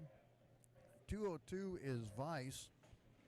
And then down to 176, still in the hunt, is Aaron Larison. 75 over is Brian Manini and Dustin Adams at 61. So I'll tell you, the thing that I thought was kind of interesting, I said I had a stat for you. If you take a look at Jeremy Snipes, the games that he's lost with is 36, 54, and 43. He's lost with those games. That's it's like, gee, thanks a lot. Yeah, those are bad beats. Throw the ball well, but I'm your trying to opponent, see. Opponent scores better. So if you take a look at the scores that he's lost to, in game one he lost to Kessler with a 36. Then in game four, where am I at? Then he lost to Larison with a 254. And then in Game 5, he just got done losing to Brown with a 243. It's like, really, guys? But he's solidly in the top 5, but he's got a 2-3 record. Yeah, looks like he kind of lost it here this game. Had a split, and I don't remember what he left in the second frame, but looks like he might be fishing right now for a shot. And usually after a guy comes off, shooting, what they shoot 90, shooting 7-0, averaging 230, and makes a pair, you wonder if there's just something visually different or if he's not throwing the ball as well also. So there's a couple things you look at, but it's hard telling. Almost had that one. Yeah, down on 1 and 2, you got Manini and Kessler. Kessler struggled there his first game on 1 and 2, but looks like he's got it going. If I go up and I tell Manini, I know he's over there. What was I thinking? Yeah, Manini's on 1 and 2. Yeah, he's on 1 and 2. He shot a $140 that. But 144. It's like, if he doesn't have to go very far, and he's already has his first game beat. Yeah, it looks like 1 and 2 was a mess. Finally started shaping up a little bit. Yeah, it was a mess at the beginning, but looks like they got it opened up a little bit, and it's scoreable now. And that's the fun part about wood is you never know which way they're gonna go.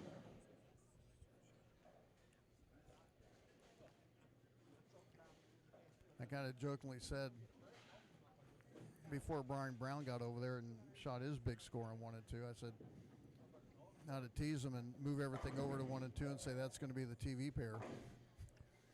Then Brian gets on there and he throws a big game. Like, all right, go ahead. Let me know how it works out for everybody else. So when do you make the when would you make the decision on adding an extra pair? Oh, it'd be a little while. Okay.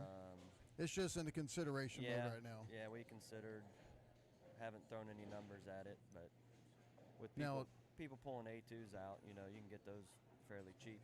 Yeah. So now is that just a wall, or is there a space behind there, behind the wall, or is that just the outside behind the wall? That's the outside of the building behind that wall, so it'd have to be added on to. Okay.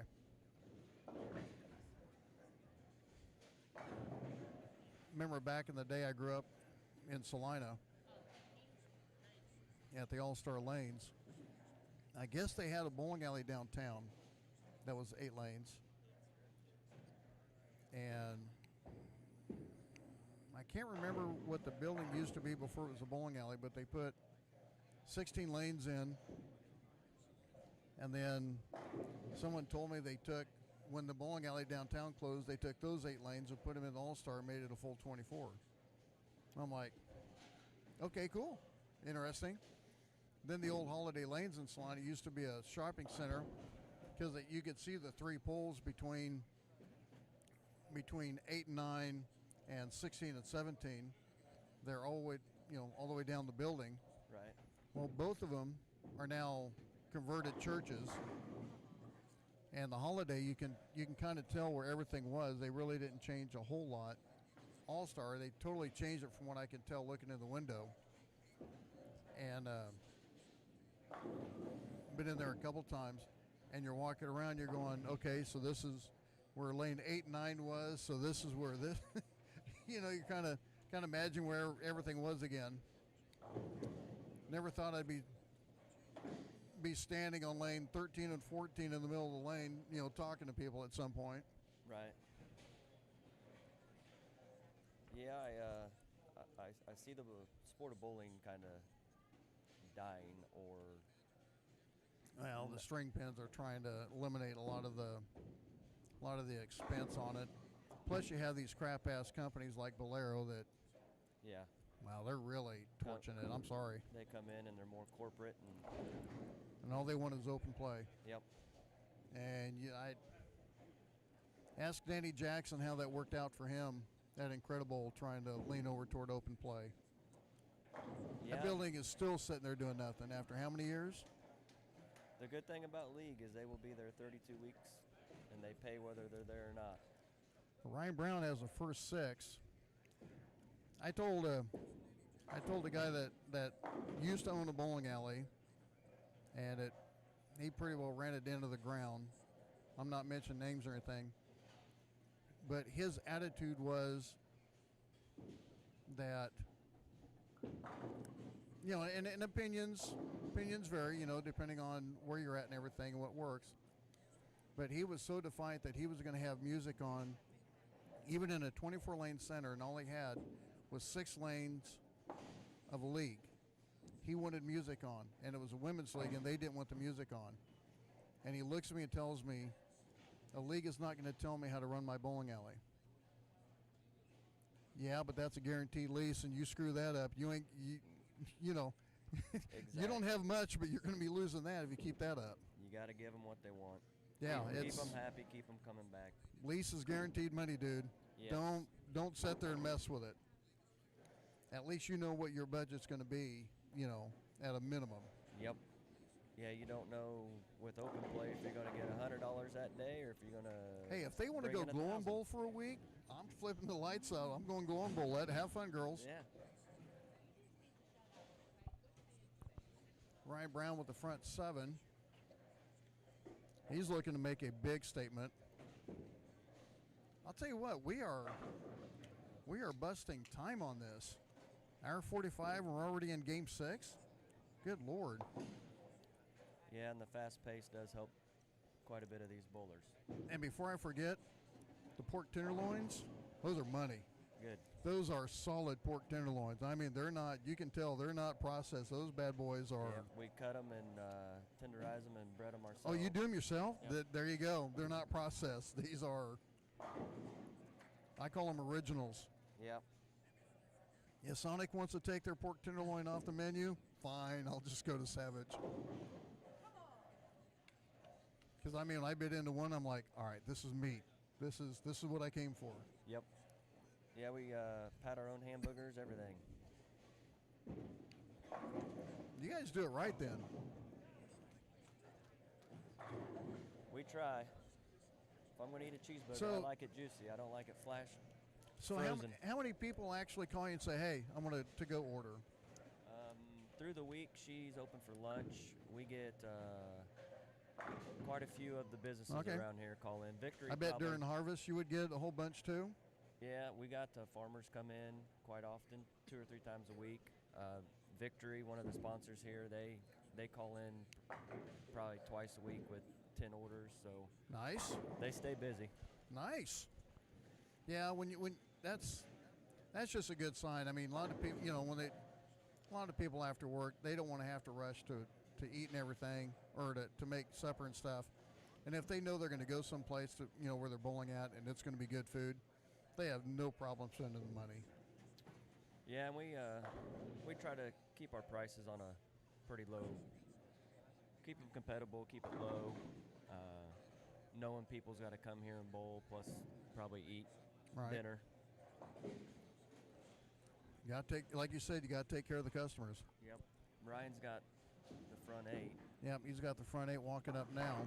Looks like Andy's hit that dreaded game you'd And never want. if Brian Manini is not careful, he's going to go over 100 from his first game on 1 and 2. Yeah, he's figured something out. And if he carried 2 shots, he would double. No, actually, if he carries 3, he could more than double his first score. He had 3 9 counts.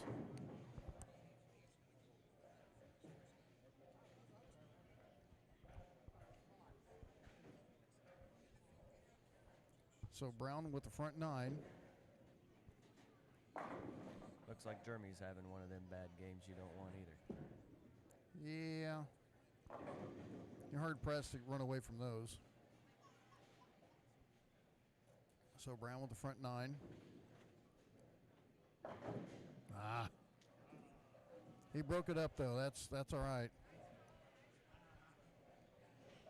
You already got a 60-pin lead, and you go the front front 9, I'm okay with that. Yeah. If you tell him that, he's going to sit there, give it to me. I won't even worry about the 3. So Brian Manini, 248.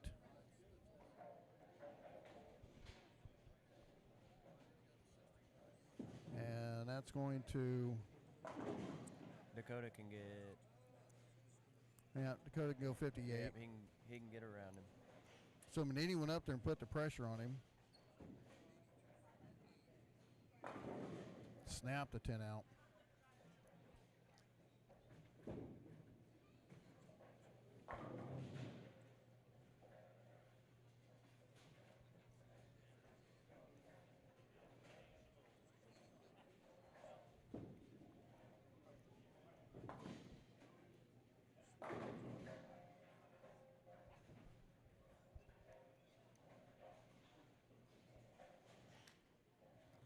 Switch over here and see what Dakota does. Oh, 9 pin. So that's going to give the win to Manini. That might just be enough to get him going. Dakota will pick this up and lose by 1. So Dakota with the 257. 247. Oh, 47, if my he bad. Spares it. Yeah.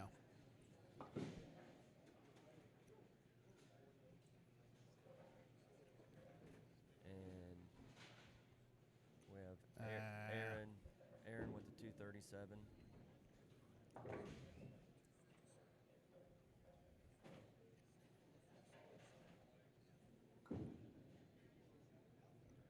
Come on, Raglan.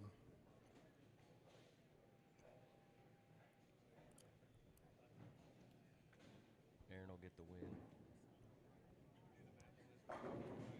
I got too many numbers running in my head right now.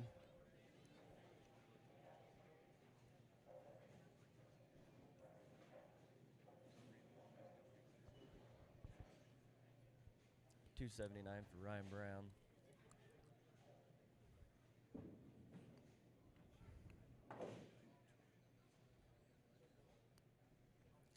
$170 for Snipes. Oh, come on.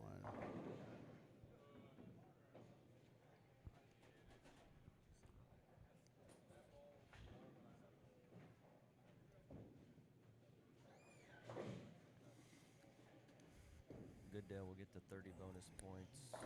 And what did he shoot? He got a 196. And a win? And the win. And who'd he bowl over there? Snipes with a 170. Ooh. And then Andy shot 237. Nope, that was Aaron Larson, 237. Oh, Larson? Yep. 217 for Adams. Larson will get the win. Andy goes 178 against Ryan Brown's 279. Okay, which one's which over here? Aaron's a 237. And the win. And the win. And then Dustin Adams is 217. Okay.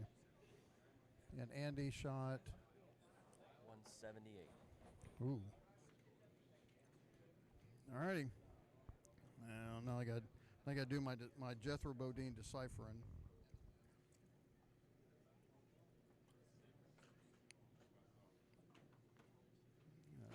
February 26.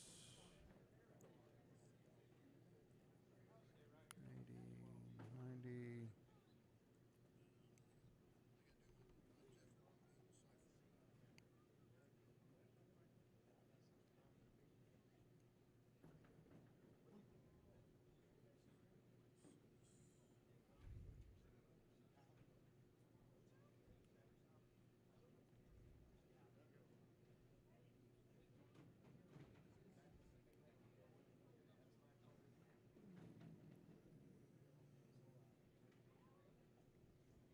All right, so Ryan Brown remains in the lead at 461. Dakota Kessler at 339 over. Jumping up into third is Dave Goodale at 290. Snipes falls down to fourth at 246. And jumping up into fifth is Aaron Larison who has come on like a house of fire at 243. Andy Weiss falls out of the top 5 at plus 180, 153. Brian Manini, and 78 is Dustin Adams. So a little bit of shake up that game. These next two are going to be kind of interesting. And they get started. I'm going to get these entered into the scroller and let you guys see what the totals are.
Don't mind me, I'm just getting it all updated.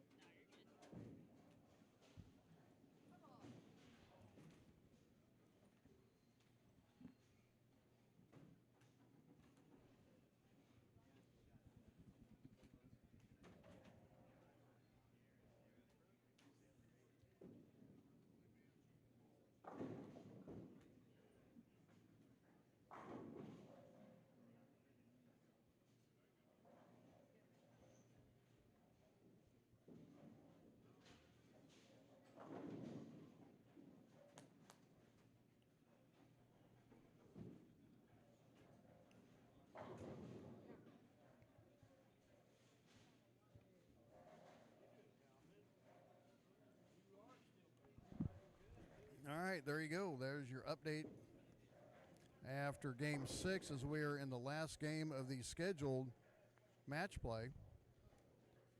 And we have Snipes against Vice on 1 and 2, Brown and Gooddale on 3 and 4, Larison and Manini on 5 and 6, and Kessler and Adams on 7 and 8. And trying to take a look at the matchups, that's kind of large. I think Snipes and Vice on 1 and 2, because right now Snipes is sitting fourth at 246, but he has struggled. He struggled last game, and he's on 1 and 2, which seems to be coming around for the scores. But Vice just coming off a bad game too at 178, and both of those guys need a pretty stout game and to keep themselves in. Now see, now this is what I like. Now I don't have any guys to talk to. I got a woman I can joke around with. You turn it on? Yeah, put it straight up. There we go. There you go. There we go. Now you're in. So, your thoughts on the whole Masters deal we've had going on?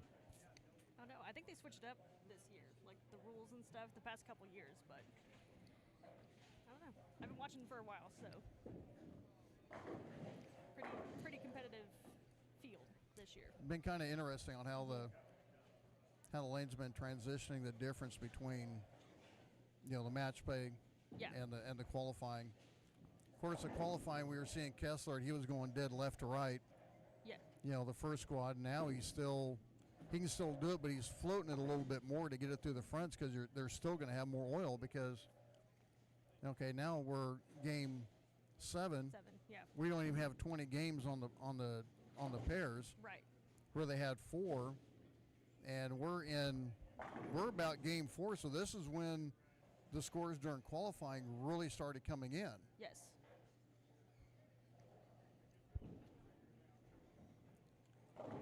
And the cut right now, being at 143, and that's being Aaron Larson, Jeremy Snipes at 146, and he needs to get a game going, to save his life to stay in, and then he's just going to go an ugly 9-pin. That's not nice. Yeah, he struggled a bit over here on 5 and 6 last game.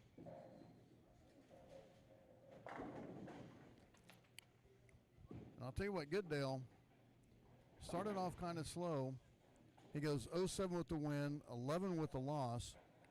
He goes 23 with the win, but then he wins 35-66 and still gets a win with the 96 last game. Yeah, he bowled against Jeremy that one, so That's tweaked that one out. yeah. I tell you what, I've got to go with Ryan Brown on this. The way he's been looking, everyone else is further left, and he can, he's playing on an island to himself. He can ball down enough and just keep it right in line. Yes, which I think he did. I'm pretty sure he did. I think he had been throwing that phase AI for a while. Yeah, and then he switched to the Rockstar amp. That's a ball I haven't thrown yet. I'm too much in love with my Rockstar with surface. That ball. Yeah. That's my shape ball, and then I let it burn, and I get in heavy oil, and that ball will still go. Yeah, he's pretty locked in. Yeah, I think he knows he's got a good line right now. And looking at Kessler over on 7 and 8, he goes open 3-bagger spare, and with the strike, we'll switch over there.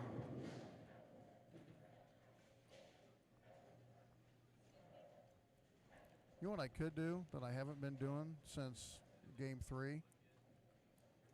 Switching. I've been worried about getting everything else. There we go. No. How about we go We're game 7? Yeah, there you go. There we go. It's almost like I need someone to sit there and someone that can type really, really well, really, really quick and just buzz through it. Do copy paste, bang, there it is. I do not have that expenditure for this thing, so if anyone wants to come to Revolutions next year and do that for me, Sure. we'll figure something out. If you can type Yeah, I got it. 100 words a minute, bang, there it is. I'll show you what it is, copy Pretty paste, close. bang. Yeah. And this thing is so simple to run anymore. And next year is going to be a little bit nicer. I ain't gonna say nicer. This is. I have no problem with this. It's just going to be one squad of qualifying, Yeah. having yeah. their 24 lanes. Mm-hmm.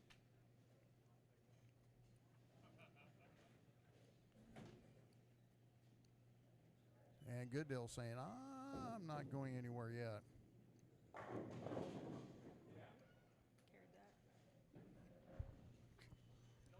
that. Now, if you look at Goodale, if he threw the ball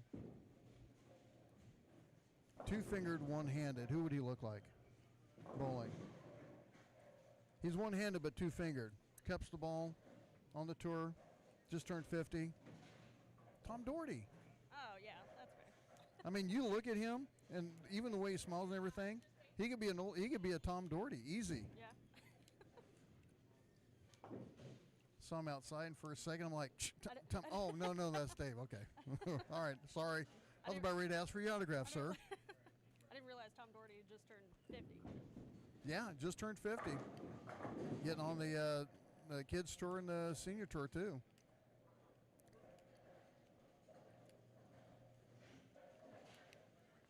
So Ryan Brown looking at 279.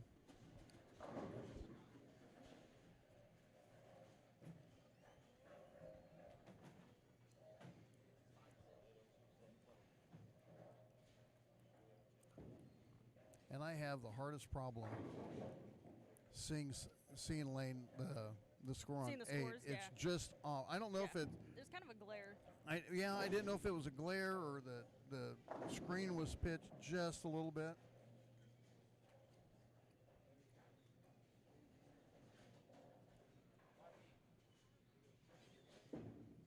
But yeah, I got to put. If I had to put odds on Ryan Brown, I'd have to go Yeah. minus 350, minus 400, something like that. Something like that. Something like that. Yeah. He's. I don't want to be that guy, but I would kind of be that guy where the only thing is you only get, I don't know, maybe two shots on each lane. You know what? Y'all may want to watch out for Brian Manini. He's coming back. I made the comment earlier, and I reiterate it. You get the right ball in his hand. If he's got to dig, he can dig. Yes. Yeah. And he can have a big shovel when he's doing it. Yeah. So right now, Manini's 153, and the cut is 243. And guess what? You can make that up with the pins. So let's take a look at Larison. And he's actually bowling Larison. Oh. So there's your. That's a big one right there. So your two big matches are Weiss and Snipes. Yep. And then Larison and Manini. And I got the pole in my way. Ooh. Larison on the sheet. 36 and go 190. That changes the whole complexion right there. Yeah. So we're going to have a slight pause after this game, and then we'll get the totals. Now I wonder if they're going to go 1, 2, 3, 4 all the way across on their standings, or go. Sometimes they go middle, then out, or something like that. I think they might just go 1, 2, 3, 4. That, and I believe that would put Manini back on 5 and 6. Yes. He would not be upset with that. No. So Manini on the sheet can go 269. Hey, just give him 100 pins, all right? Yeah.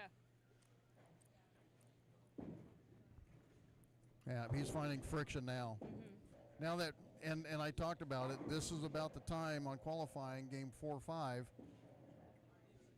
3, 4, 5, where the transition started coming in really well. Yeah. Now he's finding it here. Yes. Yeah, he struggled there right at the beginning.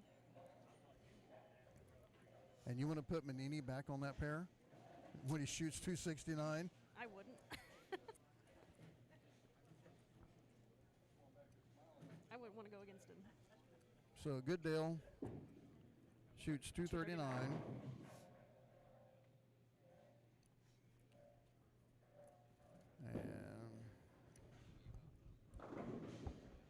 a strike for Manini.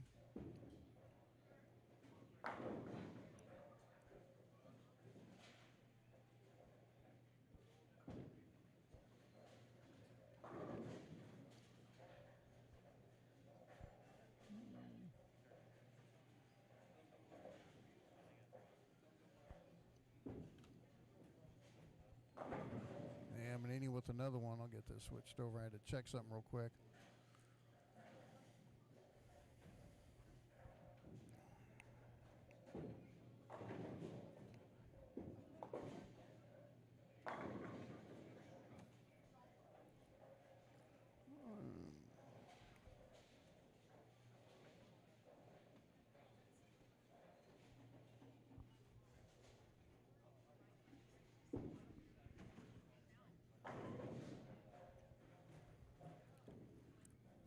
Yeah, we're at here. Manini, 268 in the win. That's going to be huge.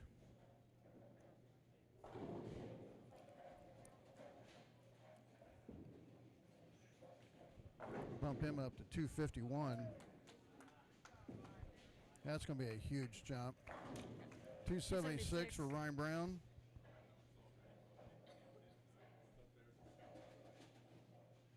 So add 106 already.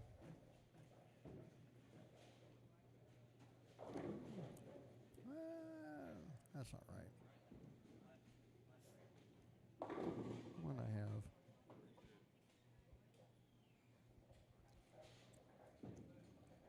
Four. Yeah, this total here is not right. No, it is. 3.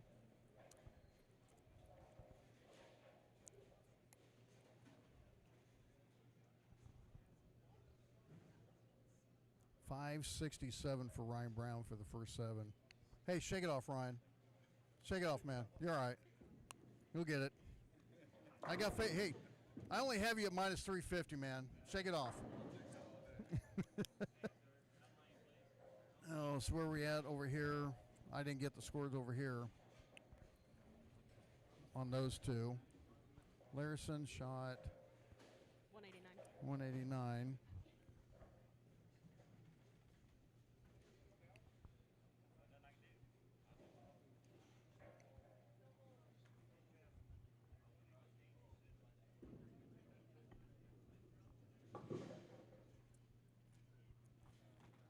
And we had Kessler and Adams. I'm not sure which one was which. I think Dakota was on lane 7. Yep. So was that 237? Mm-hmm. And what did Adams have? I can't read the lane 8. Can't read it either.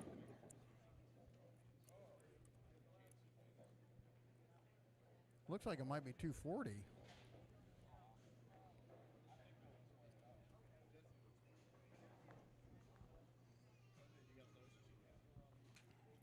Where is Adams? Oh, he's way over there. Hey, Aaron, can you tell me what the score on lane 8 is? What is it? 237 to 265. All right, thank you. Yeah, 265 for Adams. So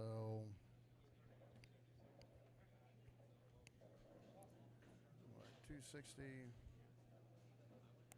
Andy had a 232. 12.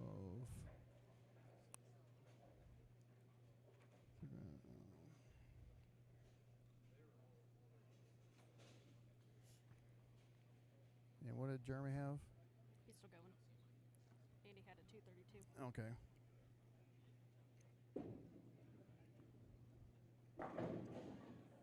$235. Yep.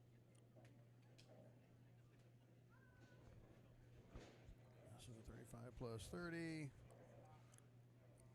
plus his 246. 311.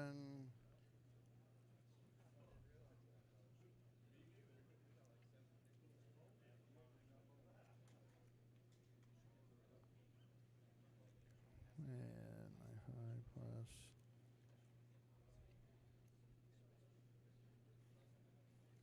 Okay. This is going to be interesting. So, of course, Ryan Brown, 200 pin lead right now. So he basically didn't even have to show up. He's at 567 over. At 366 is Dakota Kessler. At 329 in fourth is Dave Goodale. 311 in fourth is Jeremy Snipes. And this is where it gets interesting. Look who's in fifth. Mr. Brian Manini at 251 is in fifth in the show. At 232 is going to be Aaron Larson, and that's going to put him at sixth. Seventh is going to be Andy Weiss at 212, and 173 is Dustin Adams. So Brian Manini at one point just absolutely not be able to get anything going. His first four games, buck 44, 234, 212, 188 with a 1-3 record. Comes back with a 37 in a win, which is 67, 48 in a win, which is 78, and the 68 in a win, which is 98. Puts himself up to 251 in the show. Yeah. It's crazy. What did I say? You said Do not give him a big shovel. He will dig out of it. He will get himself out of it. That is absolutely crazy. So give me a second. We're going to play a little bit of music as they get the scores. I'm going to get this updated on here. And then we're going to have the position round. And we will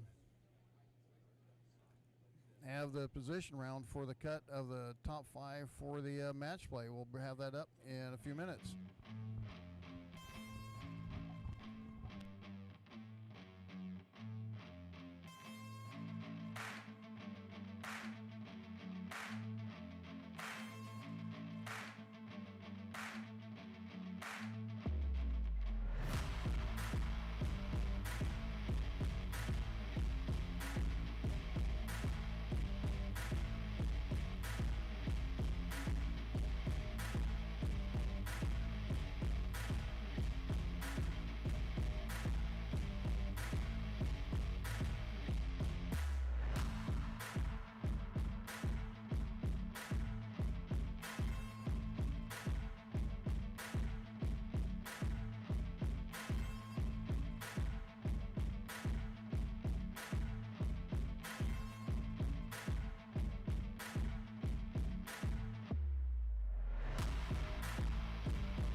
Okay, we are back.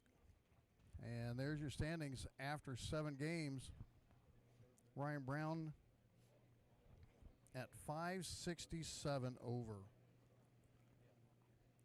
Setting in second, he's been sitting there 366 over. Dakota Kessler at 229. Dave Goodale, who's climbed himself up in the third spot. Jeremy Snipes kind of recovers a little bit with that 235, gets him up into fourth. He is 311 at 251. Sitting in fifth, Brian Manini, who was red leader for the longest time, made that ball change, and he climbed that hill. Aaron Larson at 232 is in sixth. In seventh, Andy Weiss at 213, and Dustin Adams at 173. So your matchups, as we just go left to right. And as I said, Brian Manini back on 5 and 6. I think that could be really, really dangerous. Ryan Brown, Dakota Kessler on 1 and 2. Jeremy Snipes and Dave Goodale, or Goodale and Jeremy Snipes on 3 and 4. Then you have Brian Manini and Aaron and Brian Manini on the same freaking pair. They just got done polling. Wow. And you know, if I'm Brian, I ain't throwing a spare ball for nothing. No. Maybe one on each lane to stay loose, but I ain't touching nothing. Yeah. And then on 7 and 8, you have Andy Weiss, defending champion, and Dustin Adams, who's kind of made it respectable the last few games, had 65. You know, I mean, he's been struggling 09, 35, 152, 16, 19, 17. Then he comes out with a 265 with the win. Yep. He just hasn't seen the same thing that he was on yesterday. I think it's about time to get rid of my gun. That thing's about a brick right now. Good night.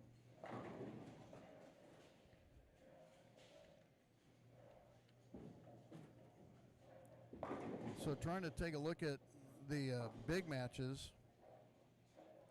50-pin difference between second and third. So I guess third and fourth, there's only an 18-pin difference between Dave Goodale and Jeremy Snipes. So that's position for third and fourth. Manini and Larson, about a 20-pin difference, 19-pin difference. And being that close, that 30 pins could come in and change everything. Yeah. You know, Larson wins by 1, and he goes around Manini with a 30-pin bonus. And it looks like Kessler, back on lane 1, is in his happy zone. I think he's throwing the physics blackout again that he was throwing yesterday during qualifying. No, that's not a. No. Well, what is that? Oh, that's a vaporized.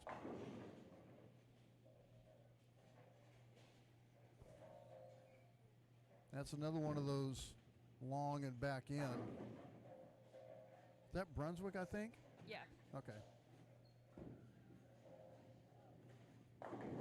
And that's a pretty good ball for Brunswick to make, something that they're known for having that mid lane. If you can get that mid lane, still get that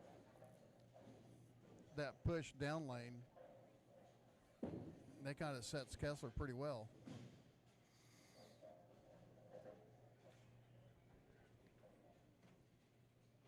And we are off.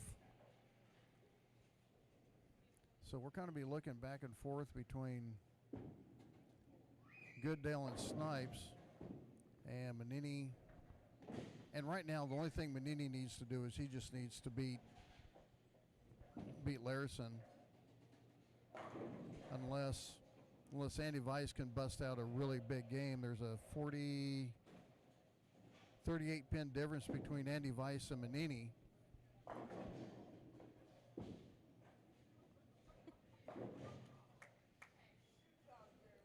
But if you go ask Brian, he's just going to say, I just need to take care of business now and not worry about it.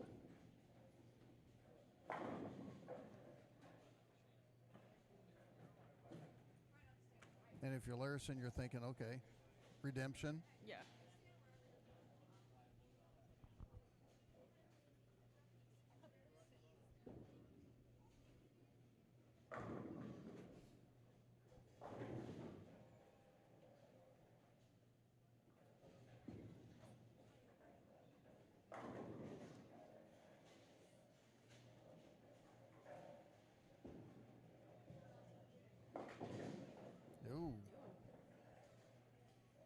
I'm not going to worry about it too much.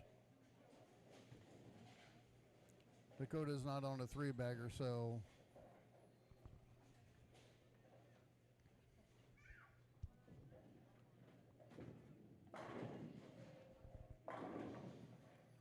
good deal with a strike. So he's looking 290 with a spare and a 3-bagger. Snipes with a strike, open strike.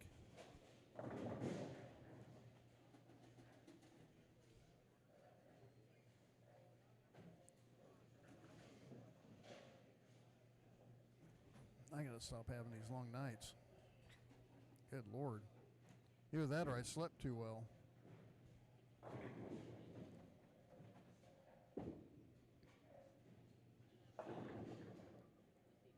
Snipes is having a little bit of a problem. So he goes 9-pin. So just kind of looking at stuff, Snipes is setting.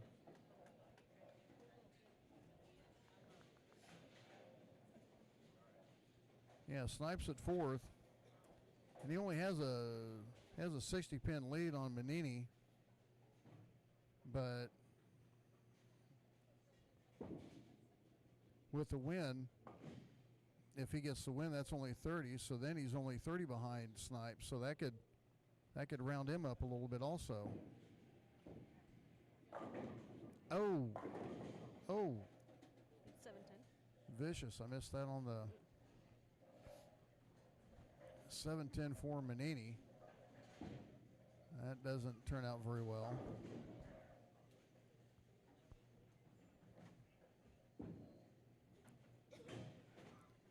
And that was on a strike. That was on a spare, my bad.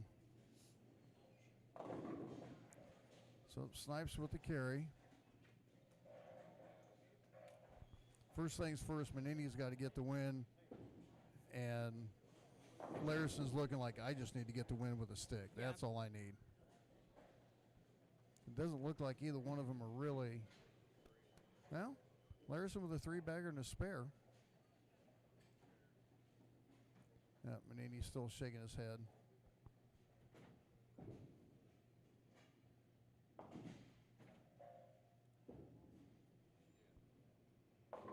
Ooh, that one dove on Goodale.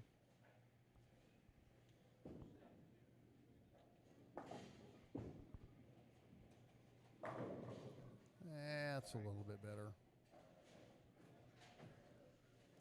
Kind of strange how you just don't get that friction in the right spot.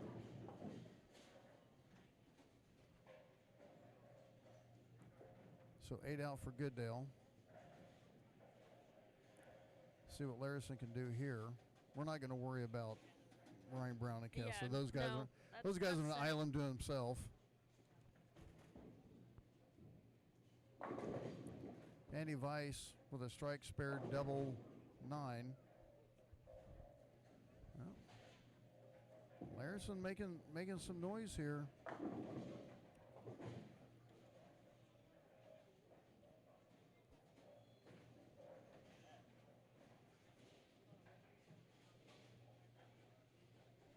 And looking at Weiss, 13.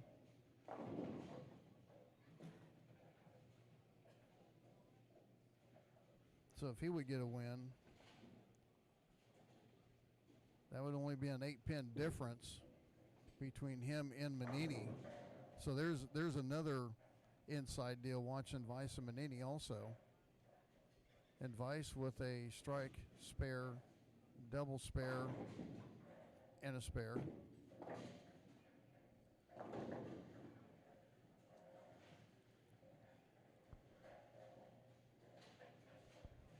Larson on the spare on the 10-pin. All right.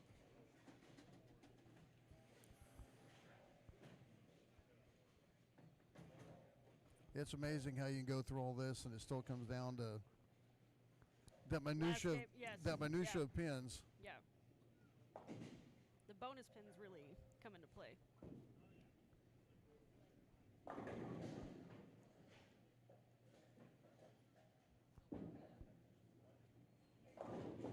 Manini leaves a 7 and a flat 10 for Snipes.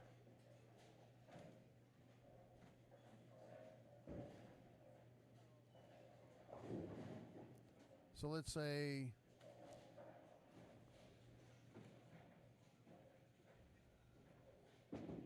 yeah, that was a 60, so that's hard to make up the 60 pins. So basically we have three bowlers battling for one spot.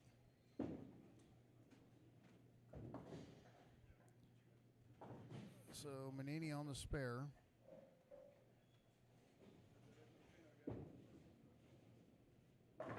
Oh. And he gets that 4-7 a trip out. Nelson Burton Jr. would say it would behoove Brian to miss anymore. Yeah.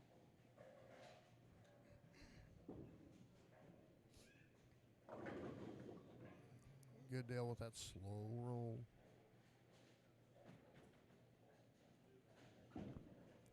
So Larson, excuse me, 3-bagger, spare strike, spare.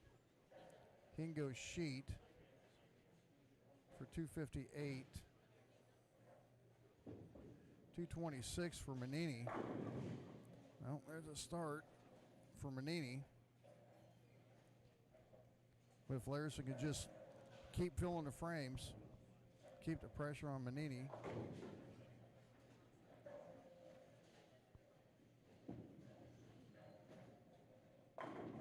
Wow. Carrier's getting tough on 3 and 4.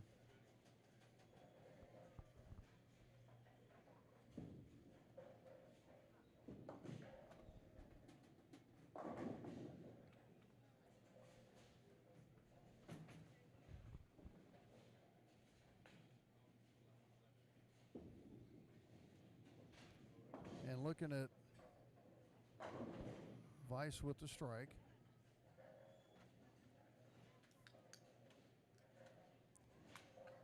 So Weiss can go 250. I'll tell you what, Manini's not in a good spot. Weiss can strike out for 250. That's going to give him a win. That's going to be 88. He might be able to go around both. He might. Both Manini and Larson.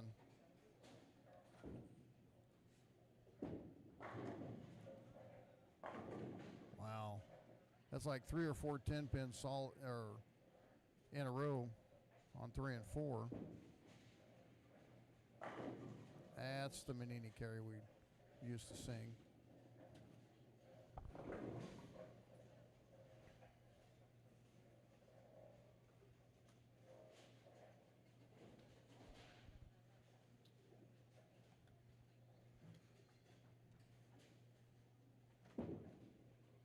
Oops. That's not going to work out very well.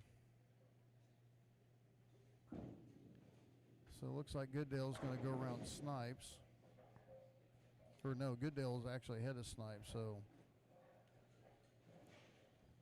Larson 32, 80. Yeah, Snipes is safe. Yeah, I think that one just might have ended the chances for Manini.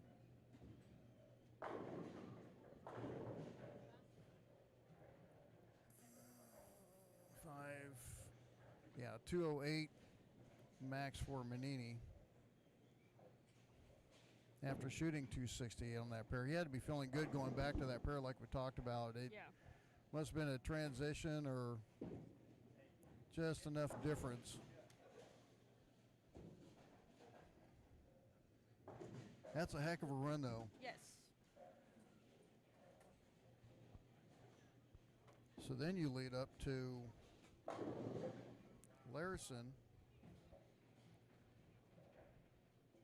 and he's got to make sure he stays ahead of Andy Weiss, because right now Weiss can strike out actually 90. Go 227, and give him 30 would be 57. Strikes out for 57. That would put him at 270. So Larson, with his 30, he would just have to shoot 208 for the tie, 209, and that would solidify him into the cut.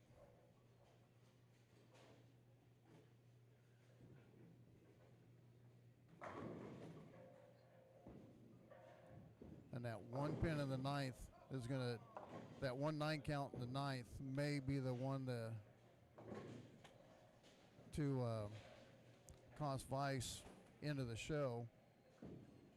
He had the strike in the 7th and 8th, 9 count in the ninth, double in the 10th.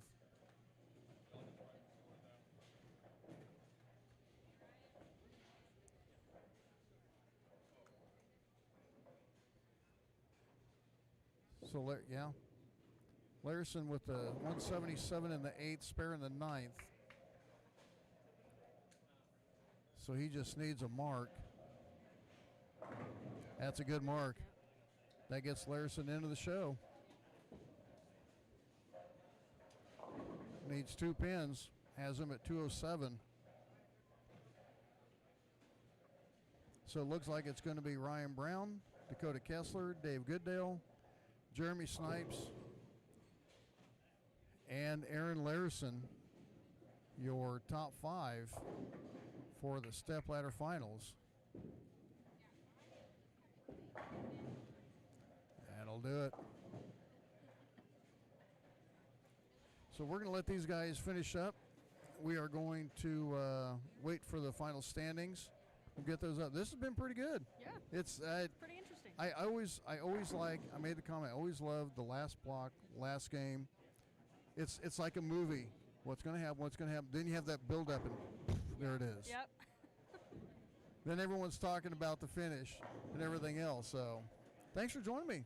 We're good. Thanks for having me. No one likes to hear me talk anyway. So stick around. We'll come up with the Stepladder Finals coming up in a few minutes on the 2026 St. Joe USBC Masters. And we'll have the Stepladder Finals coming up in a few minutes.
righty, we are back. Ryan Regal alongside Joey Finley with the Stepladder Finals of the 2026 St. Joe USBC Masters.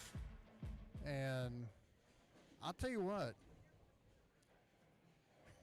that guy, Aaron Larison, I didn't realize he rounded Jeremy Snipes. And this comes off after he bowled Manini and only shot 189 after Manini shot 265 or 268. And then he comes back on the exact same pair here. That thing. Oh, it is on. Okay. I got to take care of you. You get a mic in your hand. I know. I don't like to move the mic, but I like to move my head. Not even. Yeah, stay off of it. Not even going there. Not even going to look at this. And Lisa's not here, so I can't confirm or deny anything. That's a fact. But yeah, I mean, you look at Aaron Larison. Now, granted, it's still in the first round, but you know he went over Snipes, and then you look at Vice, who had a chance to go around both Manini and Larison. Mm-hmm. If he carries the 10-pin of the 9th frame, he goes 250, and he goes not only Larison would have stayed in, but he would have gone around Snipes. Oh, that's just insane. There's a lot of big scores. Let me double check. No, actually, you know what? I'll take that back. I apologize. I looked at it wrong. That was Dustin Adams. Oh yeah, he. Dustin Adams had the 250. 8 to 6. I was looking at that wrong because he goes 8 to 6, so he was only 20 pins off. And Dustin Adams struggled harsh. Yeah, he never did really get locked in at all today. I mean they weren't bad. I mean 0935 had that 152. Manini had the 144, so Manini could go back and look at the 144 and stuff. So yeah, everybody kind of had a iffy game today, or most people did. So I'm gonna take. Let's see. I'm gonna take. Let's see. That trash. That trash. So we need to get the scores up so I can get them cropped out.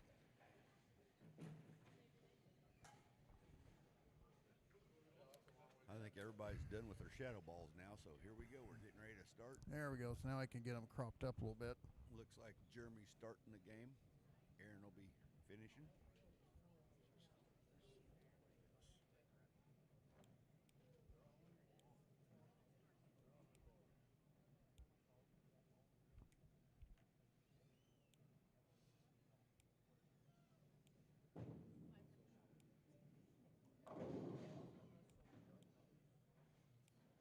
Starts off with a 7-pin. Came in a little bit light.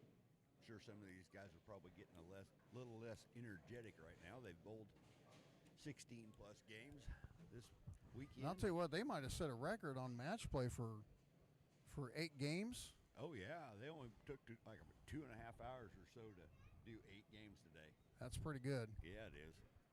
So let's see. I can get rid of that, and I can do that. There we go. We have the scores. In Awesome. fact, let me see.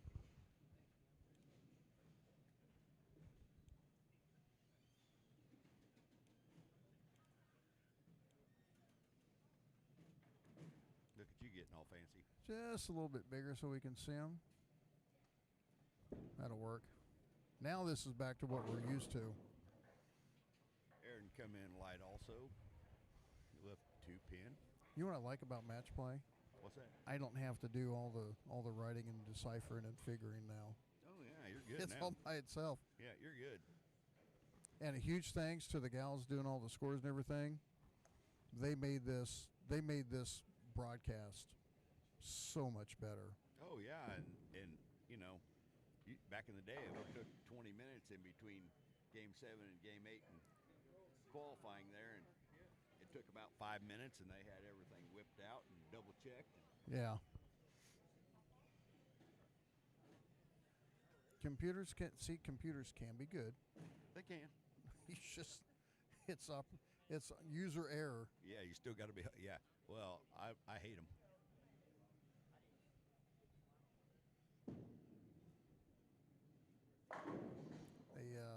That old adage, computer's only as good as the user. That's true. I always think for it, and then I think I'm doing it, but I'm really not. You're really not. I'm really not. You know what, Jeremy Snipes, I half-ass thought about, but I didn't realize Jeremy Snipes was throwing an IQ Tour AI. He's got service on that thing. Yep. I may need to try to do that with mine. That IQ, it seems to be a pretty long ball. Doesn't finish super strong. And I think if I seen that right, Aaron might be throwing an IQ AI. I'll have to look again. I didn't see. No, he's throwing an Equinox Solid. That's what it is? Okay. I seen the green. Yeah. I remember he was throwing that over there earlier. That ball seems to be a pretty good ball too. Yeah, I haven't tried them. Me neither. There's so many good balls coming out. I don't have enough money to buy all of them. And Jeremy with a double. Yeah, there's too much equipment out right now for me. Oh yeah. We're not good enough to be PBA players where we get every ball we want.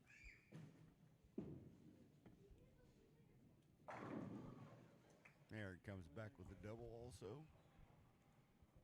Still wouldn't do me any good if I did. Right. Still got to know what you're going to do with them.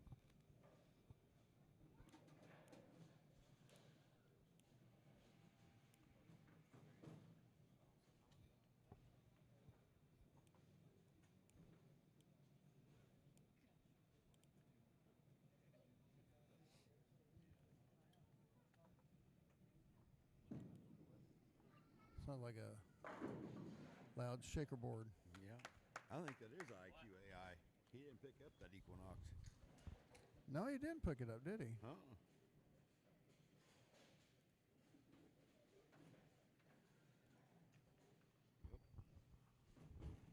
Sure is. All righty. Got a pretty good match going on here so far.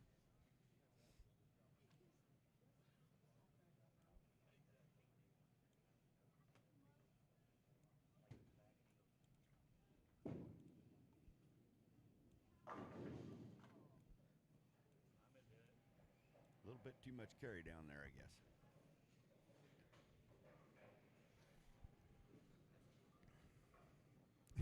Had his hand up in the air too.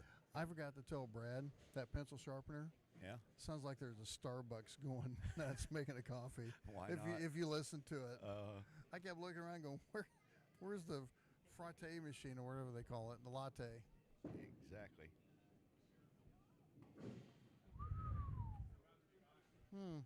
Almost slid it right on by. It was funny, Jeremy. I saw Jeremy outside when I got here this morning. He goes, what is it that Jesse has against Mormons? I'm like, I don't know. He just kept going with it.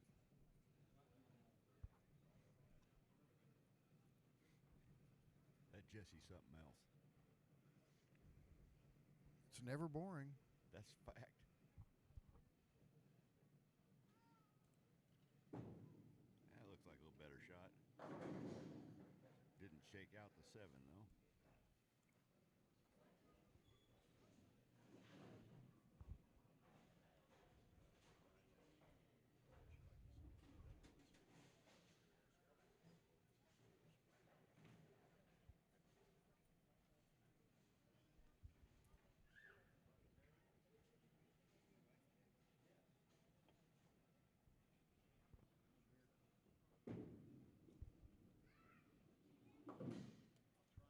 Jeremy with the spare. Oh, and I did have the pork tenderloin yesterday. Yeah. That's a solid freaking tenderloin. Uh-huh. I didn't realize he prepared himself back there. I didn't either. Yeah. Does that, grounds their own beef and everything. I'm like, that's how you do it. Heck yeah. Ain't nothing better than a good tenderloin. No. That jumped early. When that thing broke hard. Yeah, I couldn't see it from my angle, but it definitely charged. I think I may have to get one on the way home. That's, Well, you know, takeout. yeah. Why not?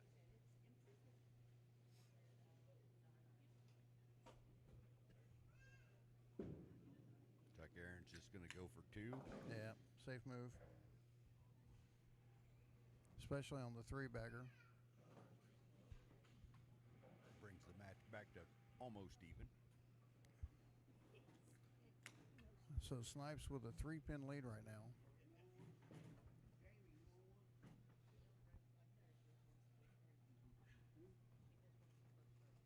I just now noticed it's only 5 minutes till 12.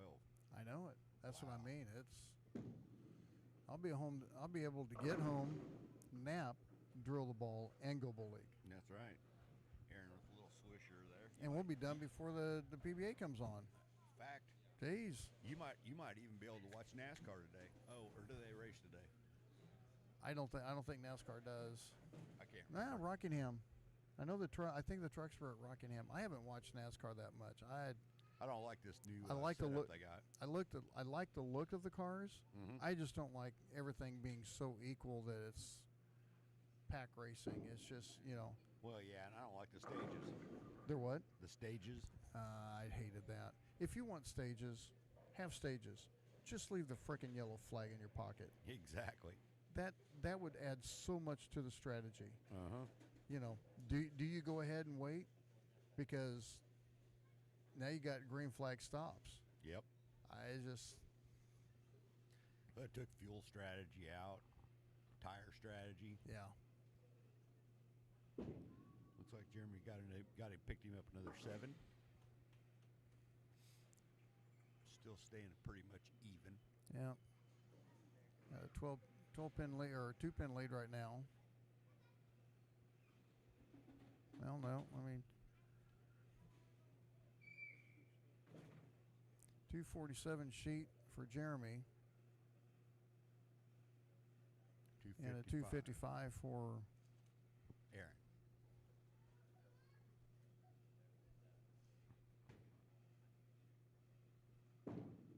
That one looks like a pretty good shot. Ooh.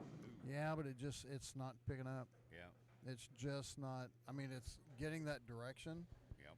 but there's no mid lane read on it. Nope. Plenty of carry down on 3 and 4 is usually slicker. So they're finding that out right now. Of course, we're only in comparison probably into game 3 or 4 from yesterday. Yeah, 16, 17. So this is game 4 Yep. from the first squad. But this was when the scores were coming up. Uh-huh. Yep.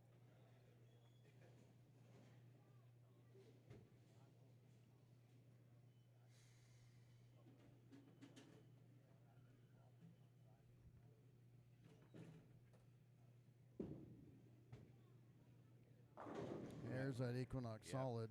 Yep. He got out a little He more wanted ball. he wanted a little bit more pickup mid lane, but it was going to sit down on him. Yep. It wasn't going to sit there and just jump. He doesn't have as much surface on his IQAI like Jeremy does. Nope. Looks like a good ball change right now. Oh, now he's going to go back to the other one.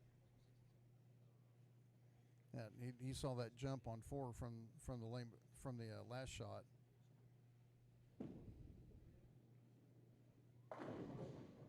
Hey, Ooh, that's why you're here and he's there. I guess so. I guess so.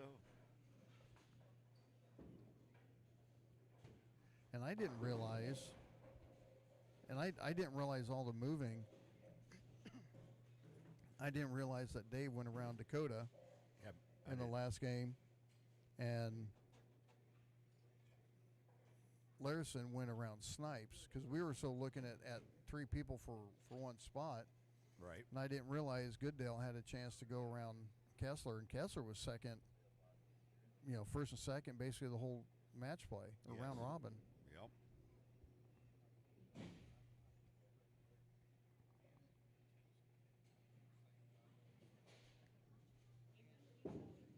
The ball change. Yeah, he's just right. Jeremy's right on top of the friction. Yep. And that ball change, I'm not going to say it was wrong. If he was going to make that ball change, I would say get inside of where you were before. Because when he was throwing the IQ, he was so far in the oil. Now it's looked like he moved right with something that moves a little bit more. Yeah, maybe just didn't quite trust it. Yeah. That looks like a phase 2. Yeah, phase 2 pearl, I think. That's not going to help any. No. Well, as it stands right now, Aaron can strike out for 255. Jeremy for 213.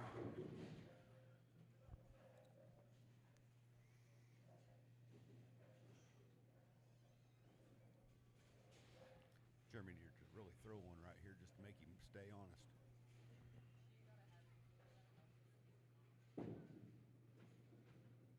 And there it is. That's a shot where he's a little bit further left on that lane, probably where he should have been on the right one, but Yep. Yeah, he probably moved off of that first one. might have been too little too late, Yep. even if he was a little bit further left. Right. No, left. True. There you go. Got to correct you. You're good. No one ever claimed us to be Abbott and Costello. That's right. No, left. Who's on first? What? No. That's second. I don't know. He's on third.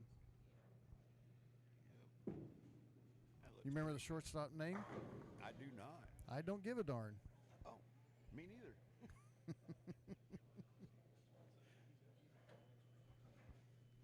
Aaron pretty much just needs to hit the pins.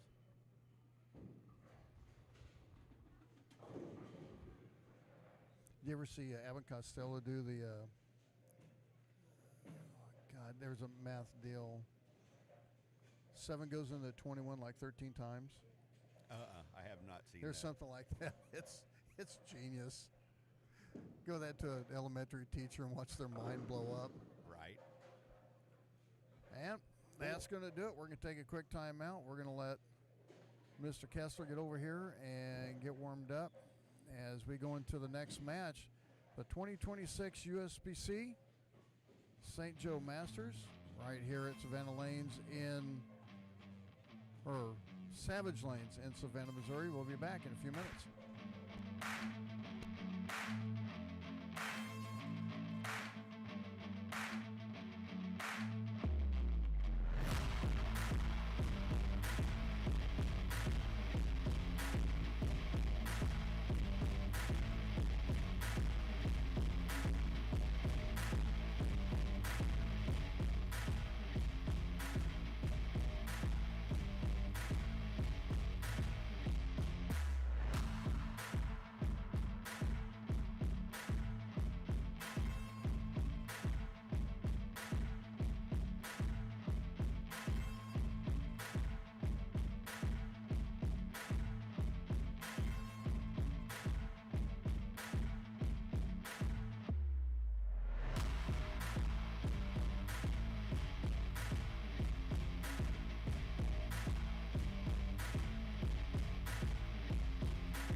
Brian Rangel back with you at Savage Lanes in Savannah, Missouri with the 2026 St. Joe USBC Masters.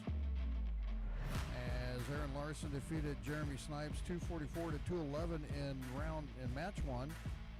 And now he will be taking on Dakota Kessler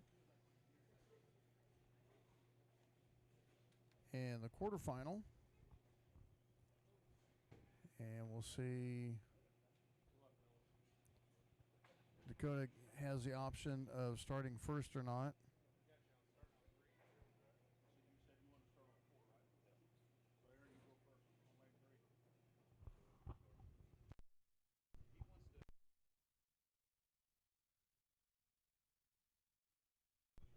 Yeah, they're getting arrow switch. There they go. So Dakota's decided to finish first. So that's going to put Larson on starting on the left lane. So did you get all your what do we call it? Your media credentials, obligations taken care of? I hope so. I hope so. We handed out the checks to the alternate and the 6th, 7th, and 8th place finisher. They were wanting to I'll tell you what, that was a heck of a charge by Manini. Oh yeah, yeah. He started off with what 140 or something. and still got himself back to this. And I made the comment. I said, you get the right ball in his hand, and he will dig out of that hole. Oh yeah, yeah. That well, it was a game 6 or something. He shoots 260, gets the 30 bonus pins. Game 7, he shoots 260 against Aaron. Mm-hmm.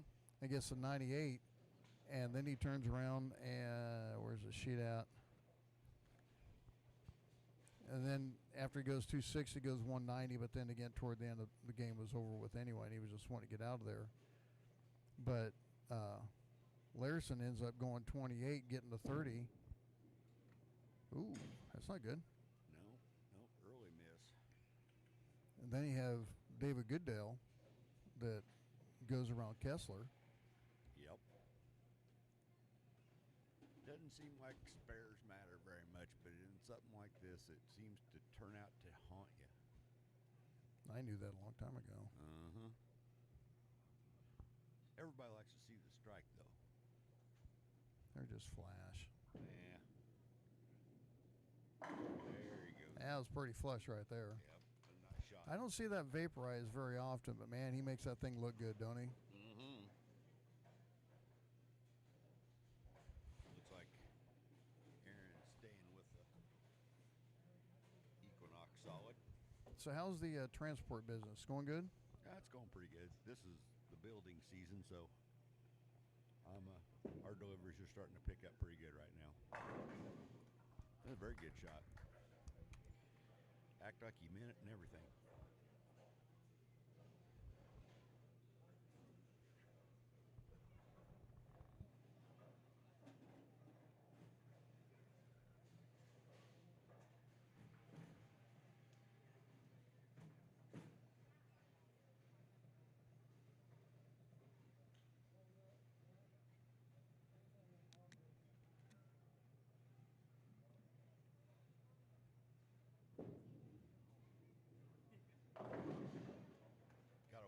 Swisher there.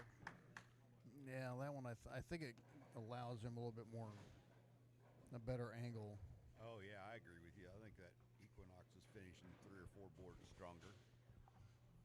Just enough. I haven't thrown any of the Equinoxes yet, but people that do, they really like them. I chose to get the Ion solid, and I really like that ball a lot. Is that the blue one? Yes. Yeah, my son really likes his. He goes, Dad, you may want to get one. It's a good ball. I go, dude, I need to sell some of my stuff I've got. Yeah, dude, buy it for me. I already gave you a ball, already, forego an entry because I saw a hole that you needed filled, and it worked out. Right. Actually, if you remember there you go. Well, stopped on him. Got a little bit long to stop. I thought it was going to pick up. Yep. We were at St. Joe, or Revolutions for the senior tournament, and I won that Extreme Effect Right. with the one ticket that I had for my entry. you're lucky. No, my son's lucky because I gave it to him because it was 15. Right. Dakota with a 2-8 spare. Aaron with the 3-bagger. He's just going to He's a take advantage of the whole situation. Yeah, he is. He's liking his look right now.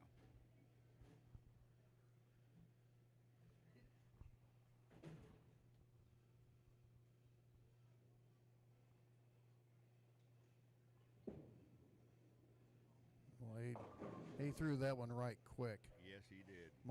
Where I'm setting, it's literally right behind his swing, and he never got that ball down lane. He just sent it right. Got lucky because he didn't pay the ultimate prize.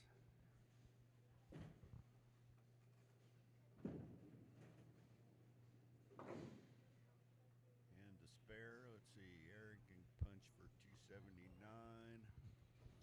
Dakota Kessler can punch for 257.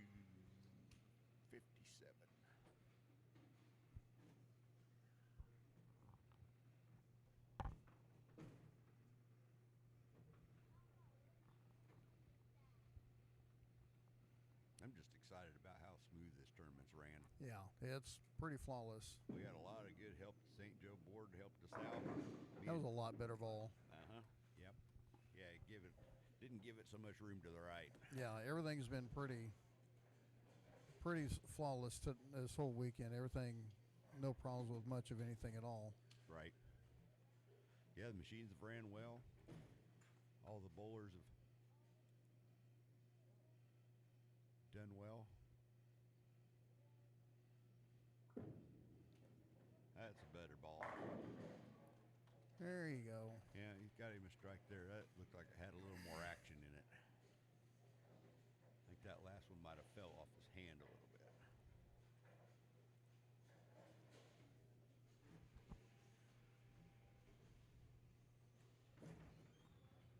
I'll tell you what, I'm just on a side note. They kept talking about how much rain we were supposed to be getting from like Wednesday. Right, yeah. We didn't get as much. I'm glad that we didn't get as much as they were talking Well, yeah, about. they were talking 2 inches plus, and we barely got maybe an inch. Yeah. Plus that storm that ran through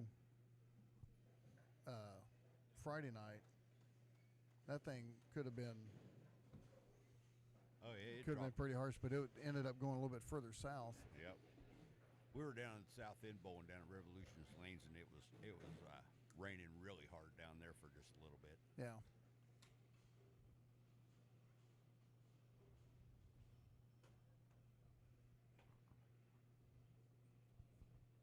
Aaron on lane 4, working on a strike.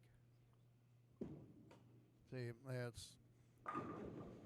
that's a lot better. He actually, I'm not sure if he made a move, but that ball was able to get down lane before it started doing anything. Oh, yeah, it looked like he might have had a little more speed on it. I don't know that he did that intentionally but it worked. Well, he didn't send it to the 5 board 10 feet off his hand. That's for sure. That is for sure.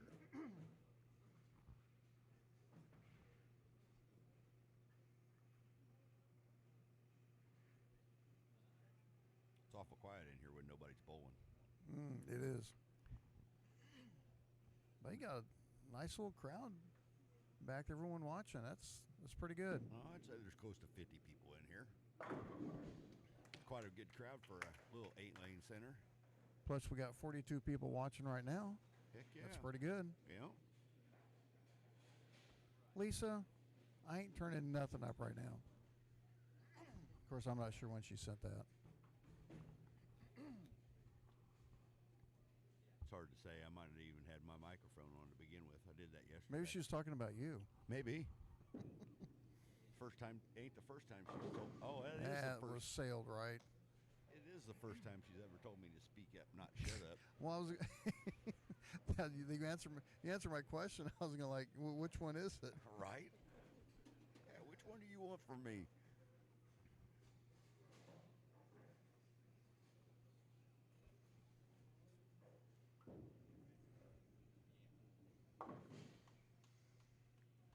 Dakota with a 2-pin cover. He's acting a little bit lost right now. Well, I don't think he's playing a bad line. The spot down lane's inconsistent to get it to read. It looks like it's going to pick up, and it didn't. And that was the left lane. Right lane, that last one, he just sailed it right. Yep.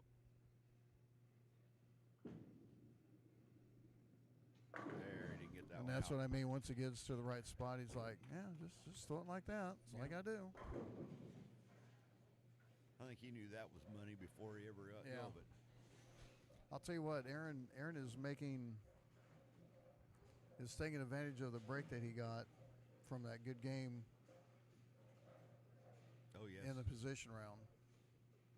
Yes, he is. He was looking outside in, and now he's in the show. That looks like a good shot. Yeah. Ooh, that one didn't try to finish. Yeah, but it was a little bit too long in the oil. Yeah. He doesn't have the highest rev rate, so has to have a little bit of help with the friction. Yes.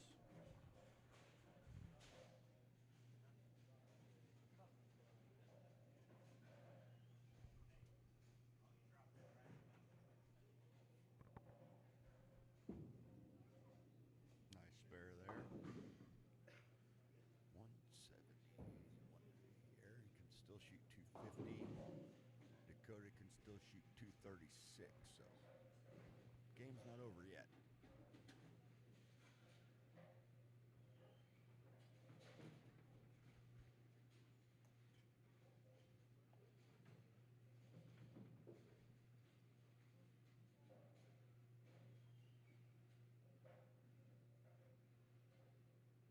Ooh, pulled that a little bit. Oh, watch it. And pulling it, he can get away with it. There's enough of a puddle in there. Oh, yeah. Watch that thing back right into the pocket and still hit.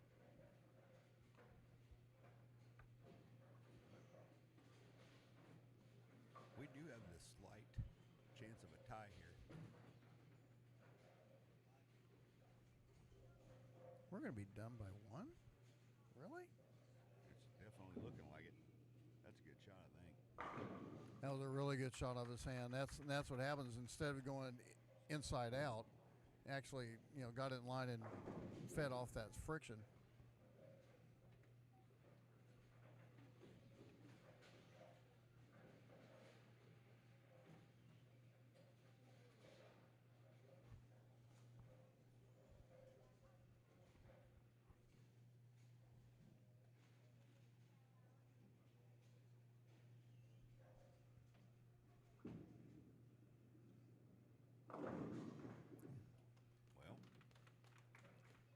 Well, That was that was like,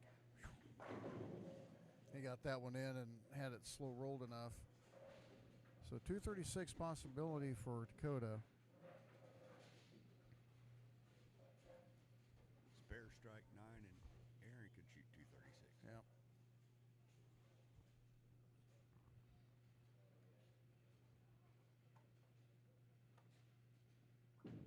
I just said spare strike 9.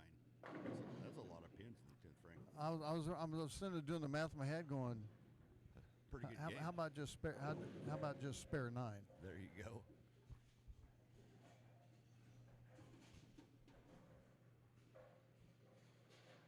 I'm going to check and see if Lisa's chiming in on that one now.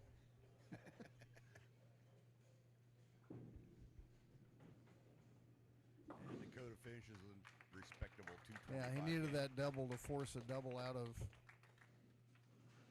Aaron. Yep.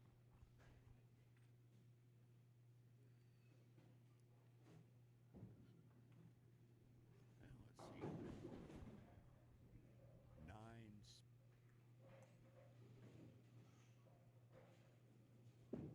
He gonna have to spare. 4 strike. And he got that one out, but he got it out down lane. Yes, sir. So that's going to be a win for Aaron as he's going to move on and take on Dave Gooddale. We'll take a timeout, be back in a few minutes with the semifinal match here in a few minutes at Savage Lanes in Savannah, Missouri with the 2026 USBC St. Joe, Missouri Masters in a few minutes.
brotherly love.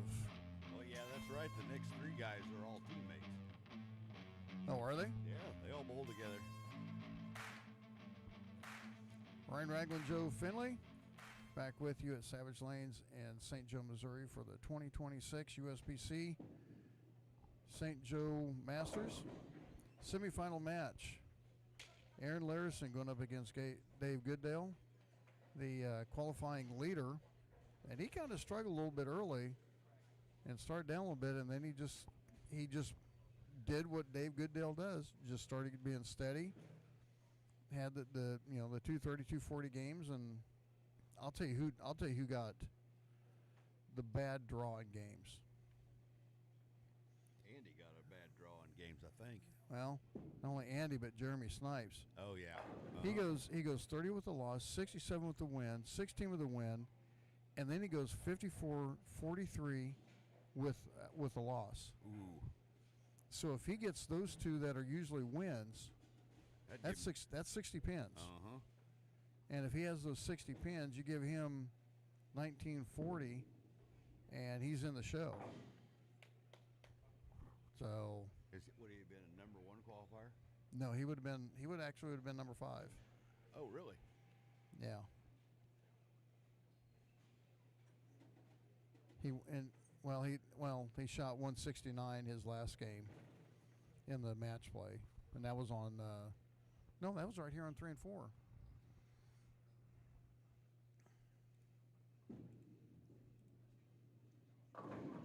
Ooh. That looked a lot like Dave's first shot over there.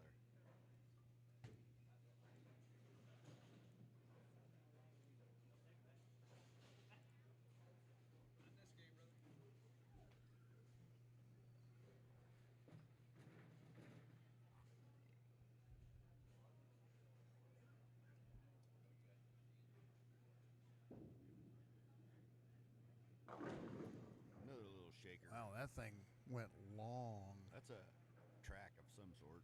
Oh, he's a track guy. Yeah.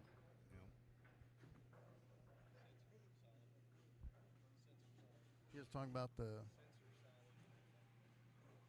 He said that was a sensor solid. Asked him if he threw. I have the stealth mode. I haven't thrown track in a long time. That's a good ball. Yeah, we got that one. That one he pitched out right to the friction a little bit more, and then it didn't have it to push through. You almost threw it too good. Yeah.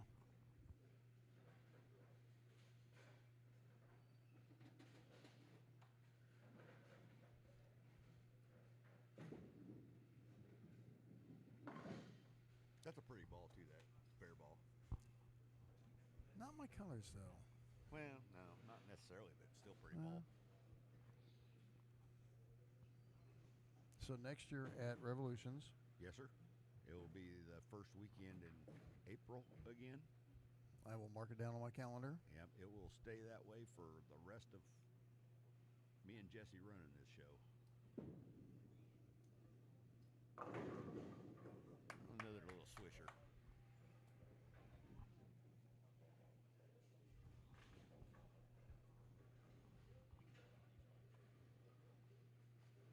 Probably not starting at 8 o'clock in the morning either. No, we won't have to start as early this time. We'll probably next year will probably be 9 and 10. Yeah. We probably ought to go 9 and 9 though. That way we can get done on Sunday a little quicker. Yeah. I mean, look how it's turned out now. Yeah. Making great time. Everybody's still throwing good shots.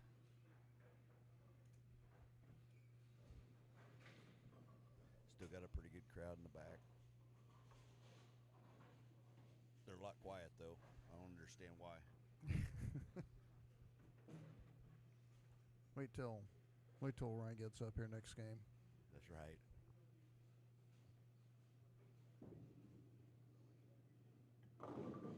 Yeah, Dave needs to do like a parallel until he gets that friction on the right lane. I think he's just too deep and it's getting too long. Yep. I guess this is one of those times where bowling turns into golf. I don't play golf. Well, I don't either, but they want silence. Oh, eh. I don't know. I didn't think it was too bad when the PBA had the crowd making some noise. Oh yeah. All the guys were on the approach of stuff or whatever. I'd rather have that. There was a guy that posted a picture or a video from the Masters last week, and it's when that guy and that gal was yelling while EJ Tackett was up in the 10th. Even when he was getting ready to throw the ball and he stepped back.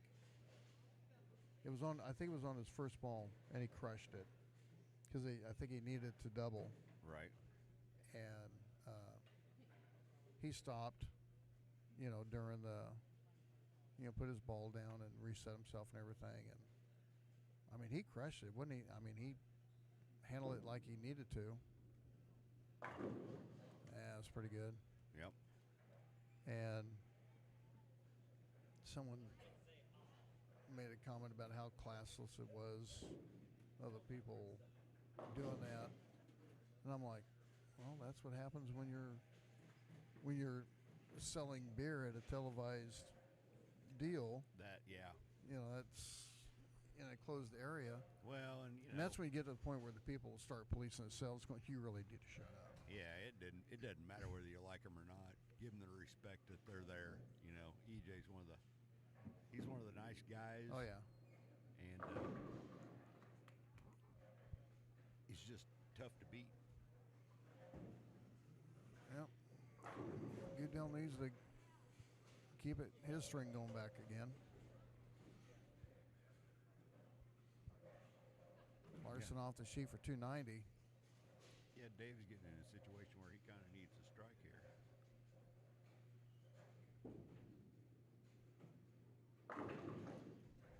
There it was. Yep, got that out a little Guy further. parallel got it to the friction and let it roll up. Yep.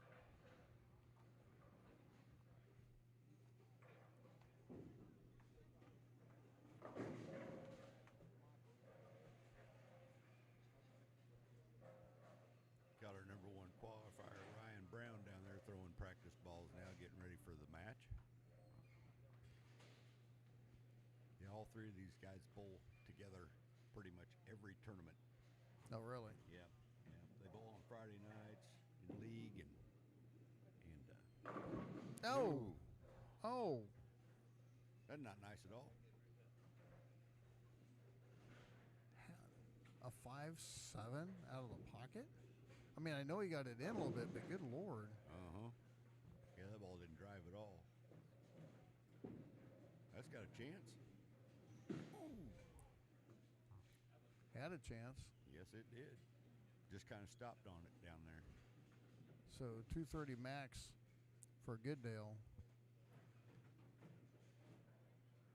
And I would say a double here pretty much wraps it up. It's definitely going to put the squeeze on him.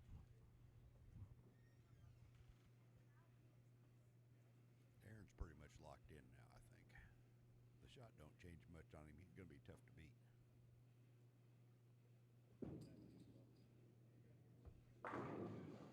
That's a pretty good shot right there. Yeah, it was.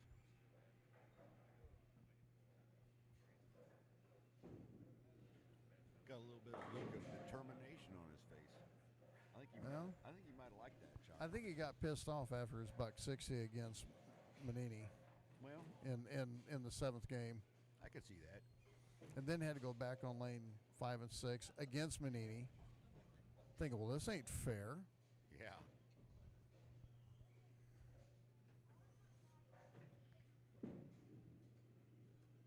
Another good shot. Another good shot. Aaron's still pacing 290. Dave's going to have to throw a double here. It's almost mandatory now. Well, if he goes 9, 9 spare just puts him in the 220 range, and Aaron can just about spare. And, yeah, it was a better shot. yep.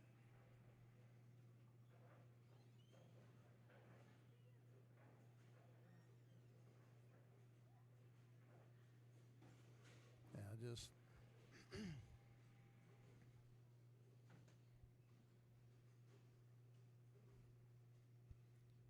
59 pace for Aaron. We needed that for sure. And that's that difference, getting that ball to set up a little bit better.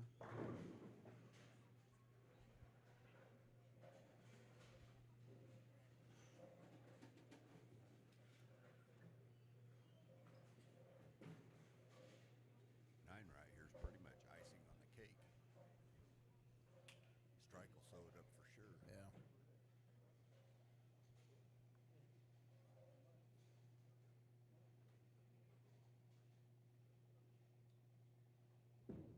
This looks like another good shot. That'll do it. We'll take a timeout for the championship match. It'll be Aaron Larison against Ryan Brown in the 2026 St. Joe USBC Masters coming up in a few minutes. Stick around. This is going to be a good one.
Ragland and Joy Finley back with you. Savage Lanes in Savannah, Missouri for the St. Joe USBC 2026 Masters and championship match. Aaron Larison, after game 7 of the round robin match play, shoots 160 and then ends up throwing himself back into the top 5 in the position round and has gone up the ladder, defeating Jeremy Snipes 244 to 211. Dakota Kessler, I didn't see what Aaron shot against Dakota, and they go 65 220 or 209 against Dave Goodell. So you got to figure it's going to take 240. Oh, I'm sure. I'm sure it is. Ryan's been locked in all day, and Aaron's got a really, really good look at the pocket right now.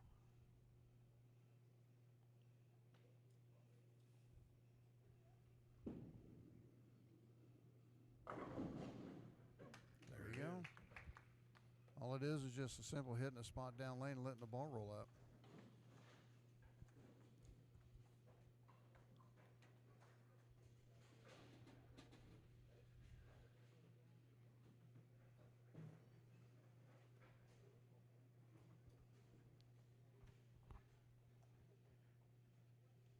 Ryan does a lot of working out, so he's probably about ready to run out of gas. Yeah. Look at that. Whoosh. Like I said, he's gonna be right of Aaron. Uh-huh. I was not surprised of that. Well, that was only 17.6 mile an hour. I think the If you give Ryan area to the right where he can just float it, oh yeah, he'll kill you. it won't end up well for you.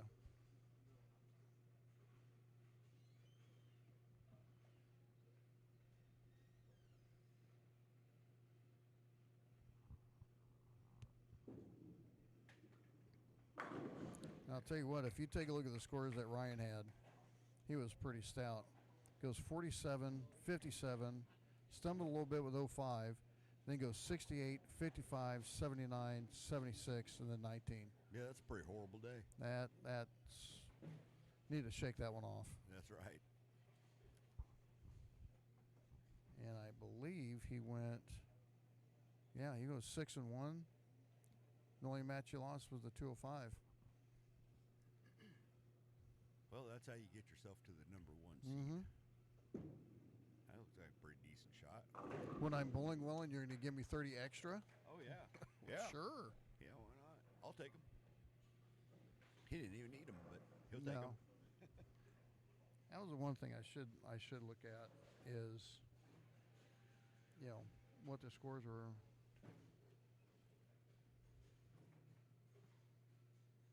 So if you take 210 off of it, he still shot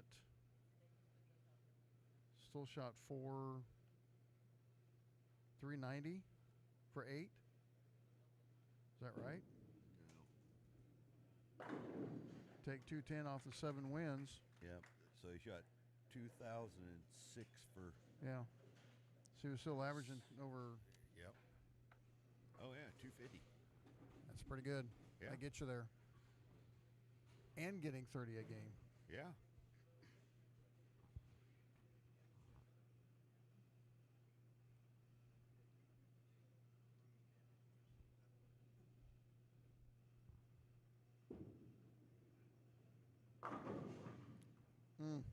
Soft 10.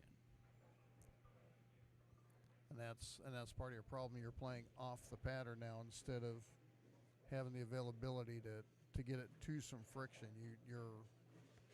You've got to get the ball to set up right. So it's two totally different mindsets. Uh-huh.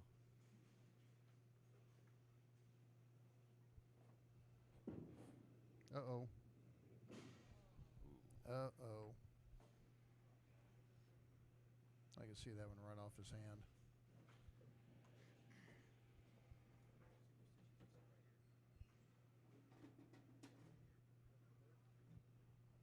Oh, he'll bounce back with a So it's kind of interesting, too, that we have here. You've got Ryan Brown, who in qualifying, who had a problem getting the 8 and the 9 out. in games 6, 7, 8, and left a stone 9 or a stone 8 in the 10th of the last game, but was enough to get him in to the match play, the round robin. And then you have Aaron, who was down toward the bottom most of the time in the match play. I have the sheets. Thought I had the rest of them maybe over there. Someone stole my page. Oh, they're over here. Yeah, he was down around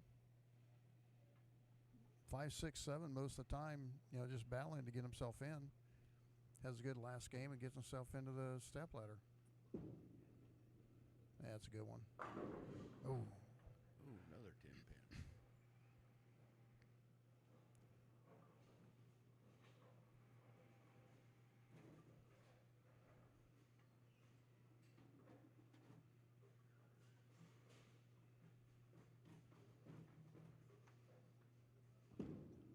That looked like a good shot.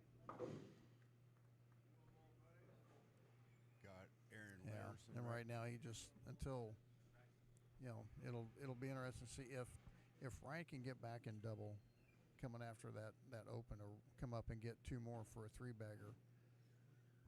You're Right. putting notice on Aaron that he's not going away, and he knows he's not going to. Right.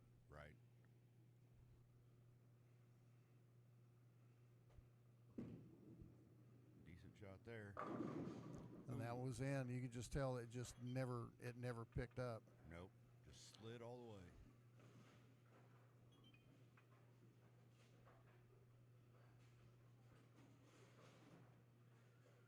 Right now we're shaping up to possibly be 267 to 268.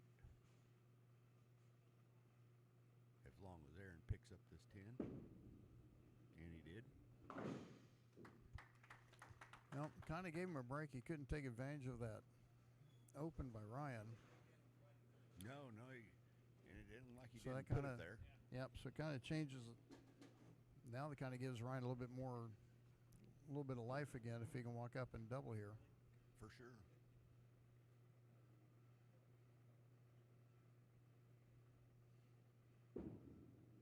There you go. Lots of power.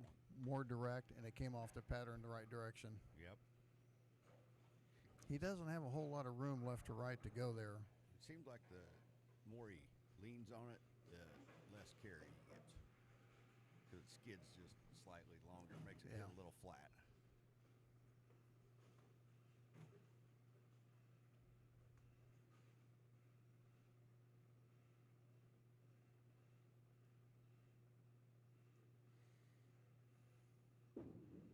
That's a good one, I think. Didn't quite finish. Yeah, well, I think he gave it just that pinch room. He can't do that. It's almost like he needs to get something that's going to set just a little bit more, just a little bit sooner. The difference with Ryan's game is he's looking more mid-lane reaction to control what he does, as to a lot of people are looking further down lane to get that reaction.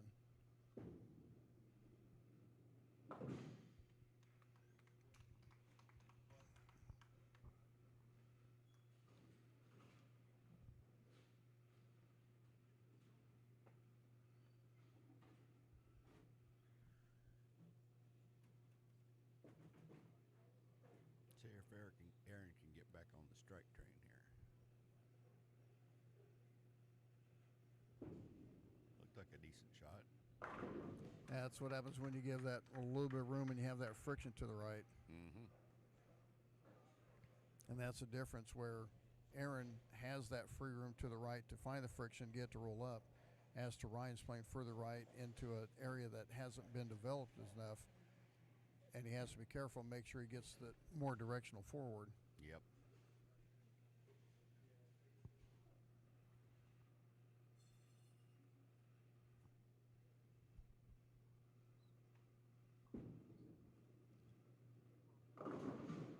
Boy, he kept that one in the wheel. And there's your difference in the 2 shots. That one just sailed right out the back for him. And that was a big shot, too. He needed that double. So now off the sheets, 246 for Ryan, and on the spare, 246. So we would say that was tight. Yeah, yeah. It'd be fitting on the day if they actually tied. Why not? We had a lot of good matches Yeah. today. 248 to 246 differential.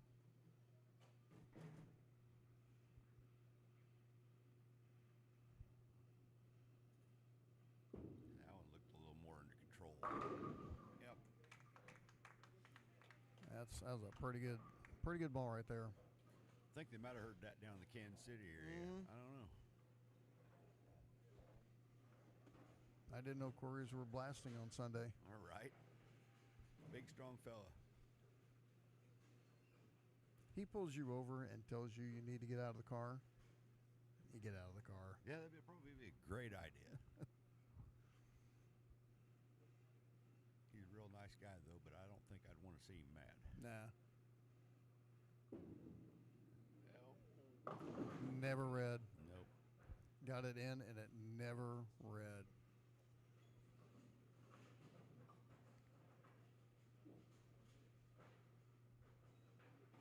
This is just about almost a half to convert. Oh, he definitely has to.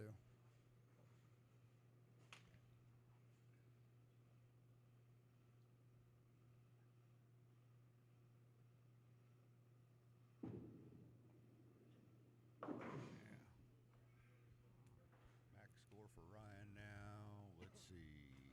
214. Aaron's still going at a 240 pace.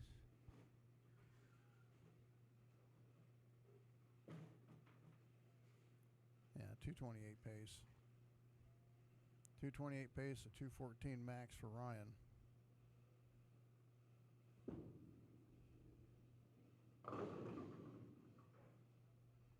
Didn't check the set. That's there. all right. Yeah. Right now, just stay clean.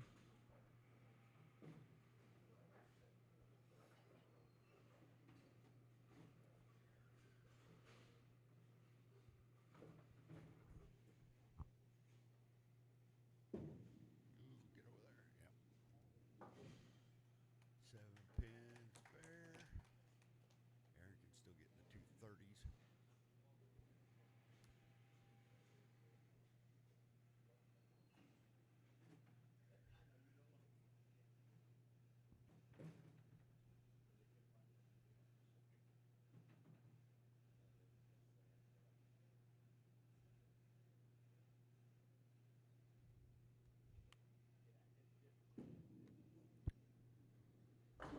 That left lane just doesn't. I don't know if they're making mistakes on the pull because I'm not sitting back behind there, but you can just see the roll on it. It just doesn't. The right one has the friction where it's just reading nice. Oh, yeah. That one there is just sliding straight out. Well, Aaron's got just enough angle that he's getting some hit out of it.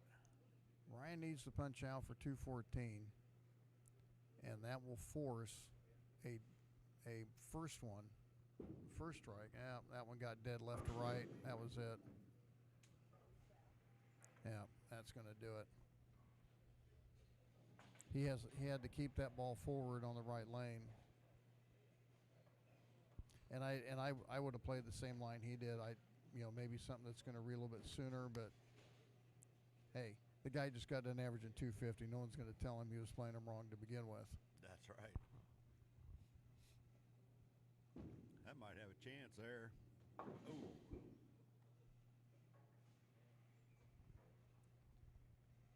So Ryan Brown's going to finish second place in the Masters after averaging 250 in the round robin. And like I said before, if you would have told him that he was going to struggle trying to carry the last few games of qualifying, but yet he's still going to make the match play and finish second, he would have mailed it in. He would have said, okay.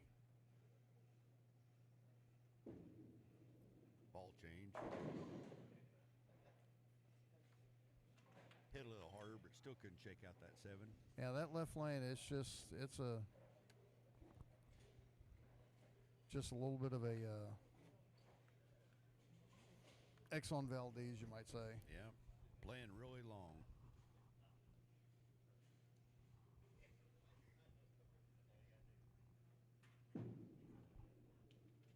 Spare for Ryan.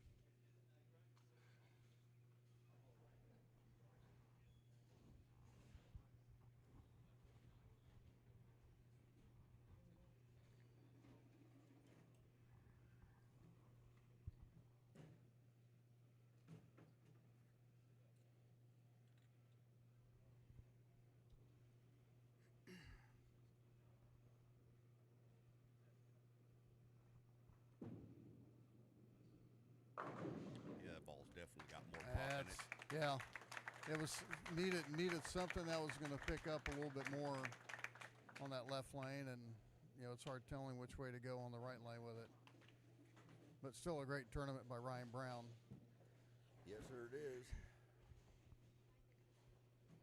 And we'll get with Ryan Brown and Aaron Larison here in a few.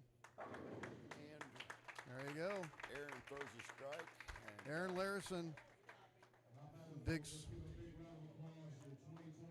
digs back from Game 7, throws himself into the match play. first-time champion. And we'll get with Aaron and Ryan here in a second.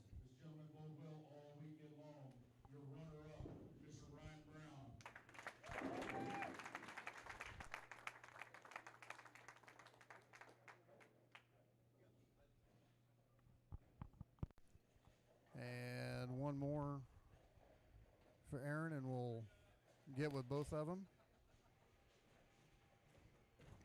Pretty good tournament all the way around. And there you go, your champion. Aaron Larison. Don't go anywhere, don't go anywhere. Don't go anywhere. I know we got to get the hugs and everything. Ryan, go ahead and come up here real quick. We'll get with Aaron here in a second. Some people might not have known, but when you got into game 6, 7, 8 yesterday, your problem was the 8 and 9 pin. You were throwing it well, you're getting the carry. Yeah. And we kind of joked around bringing out the crime scene tape around the first 4 lanes just with all that. You came in, you dug back into lane 8 on game 8 and got yourself into the match play. And then you go 250 for the 8 games of the round robin. That's pretty solid. I try to forget about the day before. There's nothing that I could have done about it. So it's kind of just one of those things where today is a new day. All the scores and stuff, they all reset. So it was just back to square one, making good shots and just leaving it up there. Lane 3 really looked like it was. Do what? I'm talking fine. But lane 3 looked like it was playing a lot slicker than 4. 4 had the friction on it, and it was really touchy for you playing further outside and getting the ball more direct on both of them. Yeah, and I'm just tired. I'll be honest with you. I'm exhausted. That's what I love about the Masters. It is a dogfight from beginning to end. 8 games doesn't seem like a lot, but then when you add all the pressure, you're bowling against the best competitors in St. Joe. That's what makes this tournament so prestigious. I think that's why all of us want to win it so bad, is because this kind of gives you bragging rights for the entire year, being the best of the best. But I just tuckered out. Aaron, just fantastic bowling both days. He stuck with it, kept to his grind. All kudos goes to him. Well, congratulations. Nice tournament this weekend, and take care, man. Thank you. Second place, Ryan Brown and Aaron Larison coming up, and I made that comment to you. Kind of got your tail handed to you by Brian in Game 7, going 160, and then you find out, I get to go back to lane 5 and 6 against said Brian Manini. But you turn around and got the win off that, and actually went over a guy. And so what was your mindset going back just into Game 8 during the round robin, knowing you're going back on a pair that you struggled a little bit with? Well, so I was my ball lost a lot of energy, and I made a switch. I looked at one of my teammates, saw what he was throwing, went to that ball in the 9th and 10th, and found a look. So it gave me a good run at Brian in that last game, and then just got lucky with the score where I could leapfrog Jeremy. But, I mean, great bowlers. Our team set out a goal, and it's pretty awesome that that we wanted 5, but we got 4 of us in it, and we've talked about this for so long. And obviously, we showed unity. We wore the same jerseys 2 days in a row, and I love each one of these guys. They're great. My old man's right there. We'll get Joy up over the. Go ahead over here, Joy. Come here real quick. We'll get a check presentation and everything. Don't go anywhere, man. Yeah. Yeah, you can stand here all night. You can talk. There you go. Well, I don't have my glasses with me. There we go. All right. Just give me his check. I'll give it to him. Oh no. Oh no. No. Oh, come on. No. Mr. Jeremy Snipes in the number 5 position.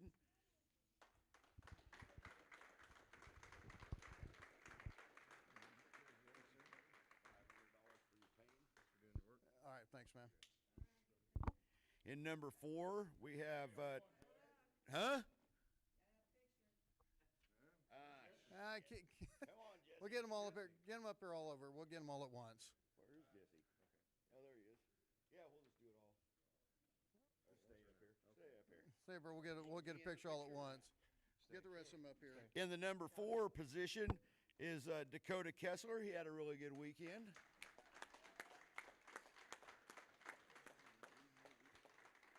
There you go, buddy. Congratulations. What do we got going on here? Did I get that all messed up? Third place. You're good. Dave's good. There. Oh, all right, sure. Dave Goodell, third place. I got you covered. It got out of hand. I couldn't figure out what the hell was going on. Congratulations, Dave. What place did you get? Our second place finisher, Mr. Ryan Brown.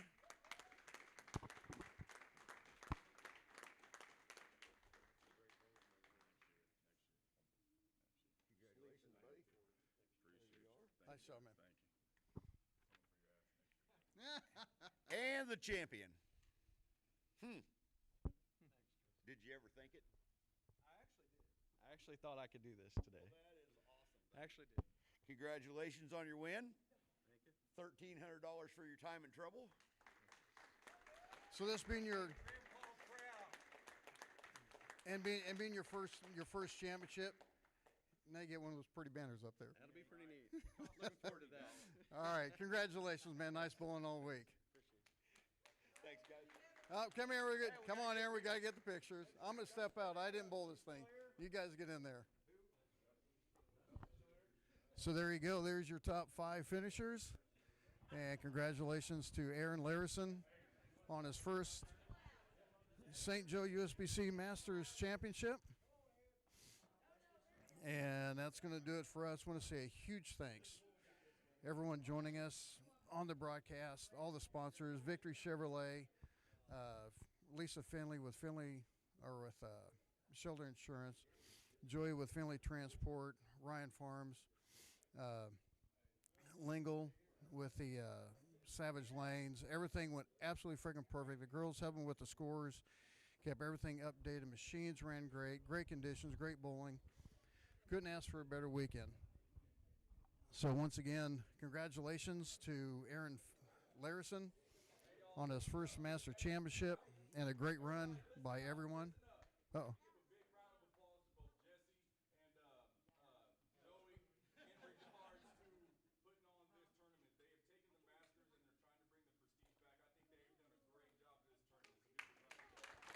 And Ryan doing a little acknowledgement for Jesse and Joey doing a great job for the tournament. I appreciate them for asking me to do this. Even getting Brandon Leibel out there, the team couldn't get Brandon there, but they got 4 of the 5. So once again, huge thanks for everyone joining us here on the broadcast and everyone here at the Savage Lanes. Girls helping with the scores and everything. Everything went great. So have a great Easter Sunday, and we will see you next year, first weekend of April, Revolutions for the 2027 St. Joe USBC Masters. Once again, congratulations to Aaron Larison. So for Joy Finley, Jesse, everyone here at Savage Lanes, thanks for joining us. Have a great weekend. Have a great year. And we'll see you right back here next year at Revolutions Lanes for the Masters.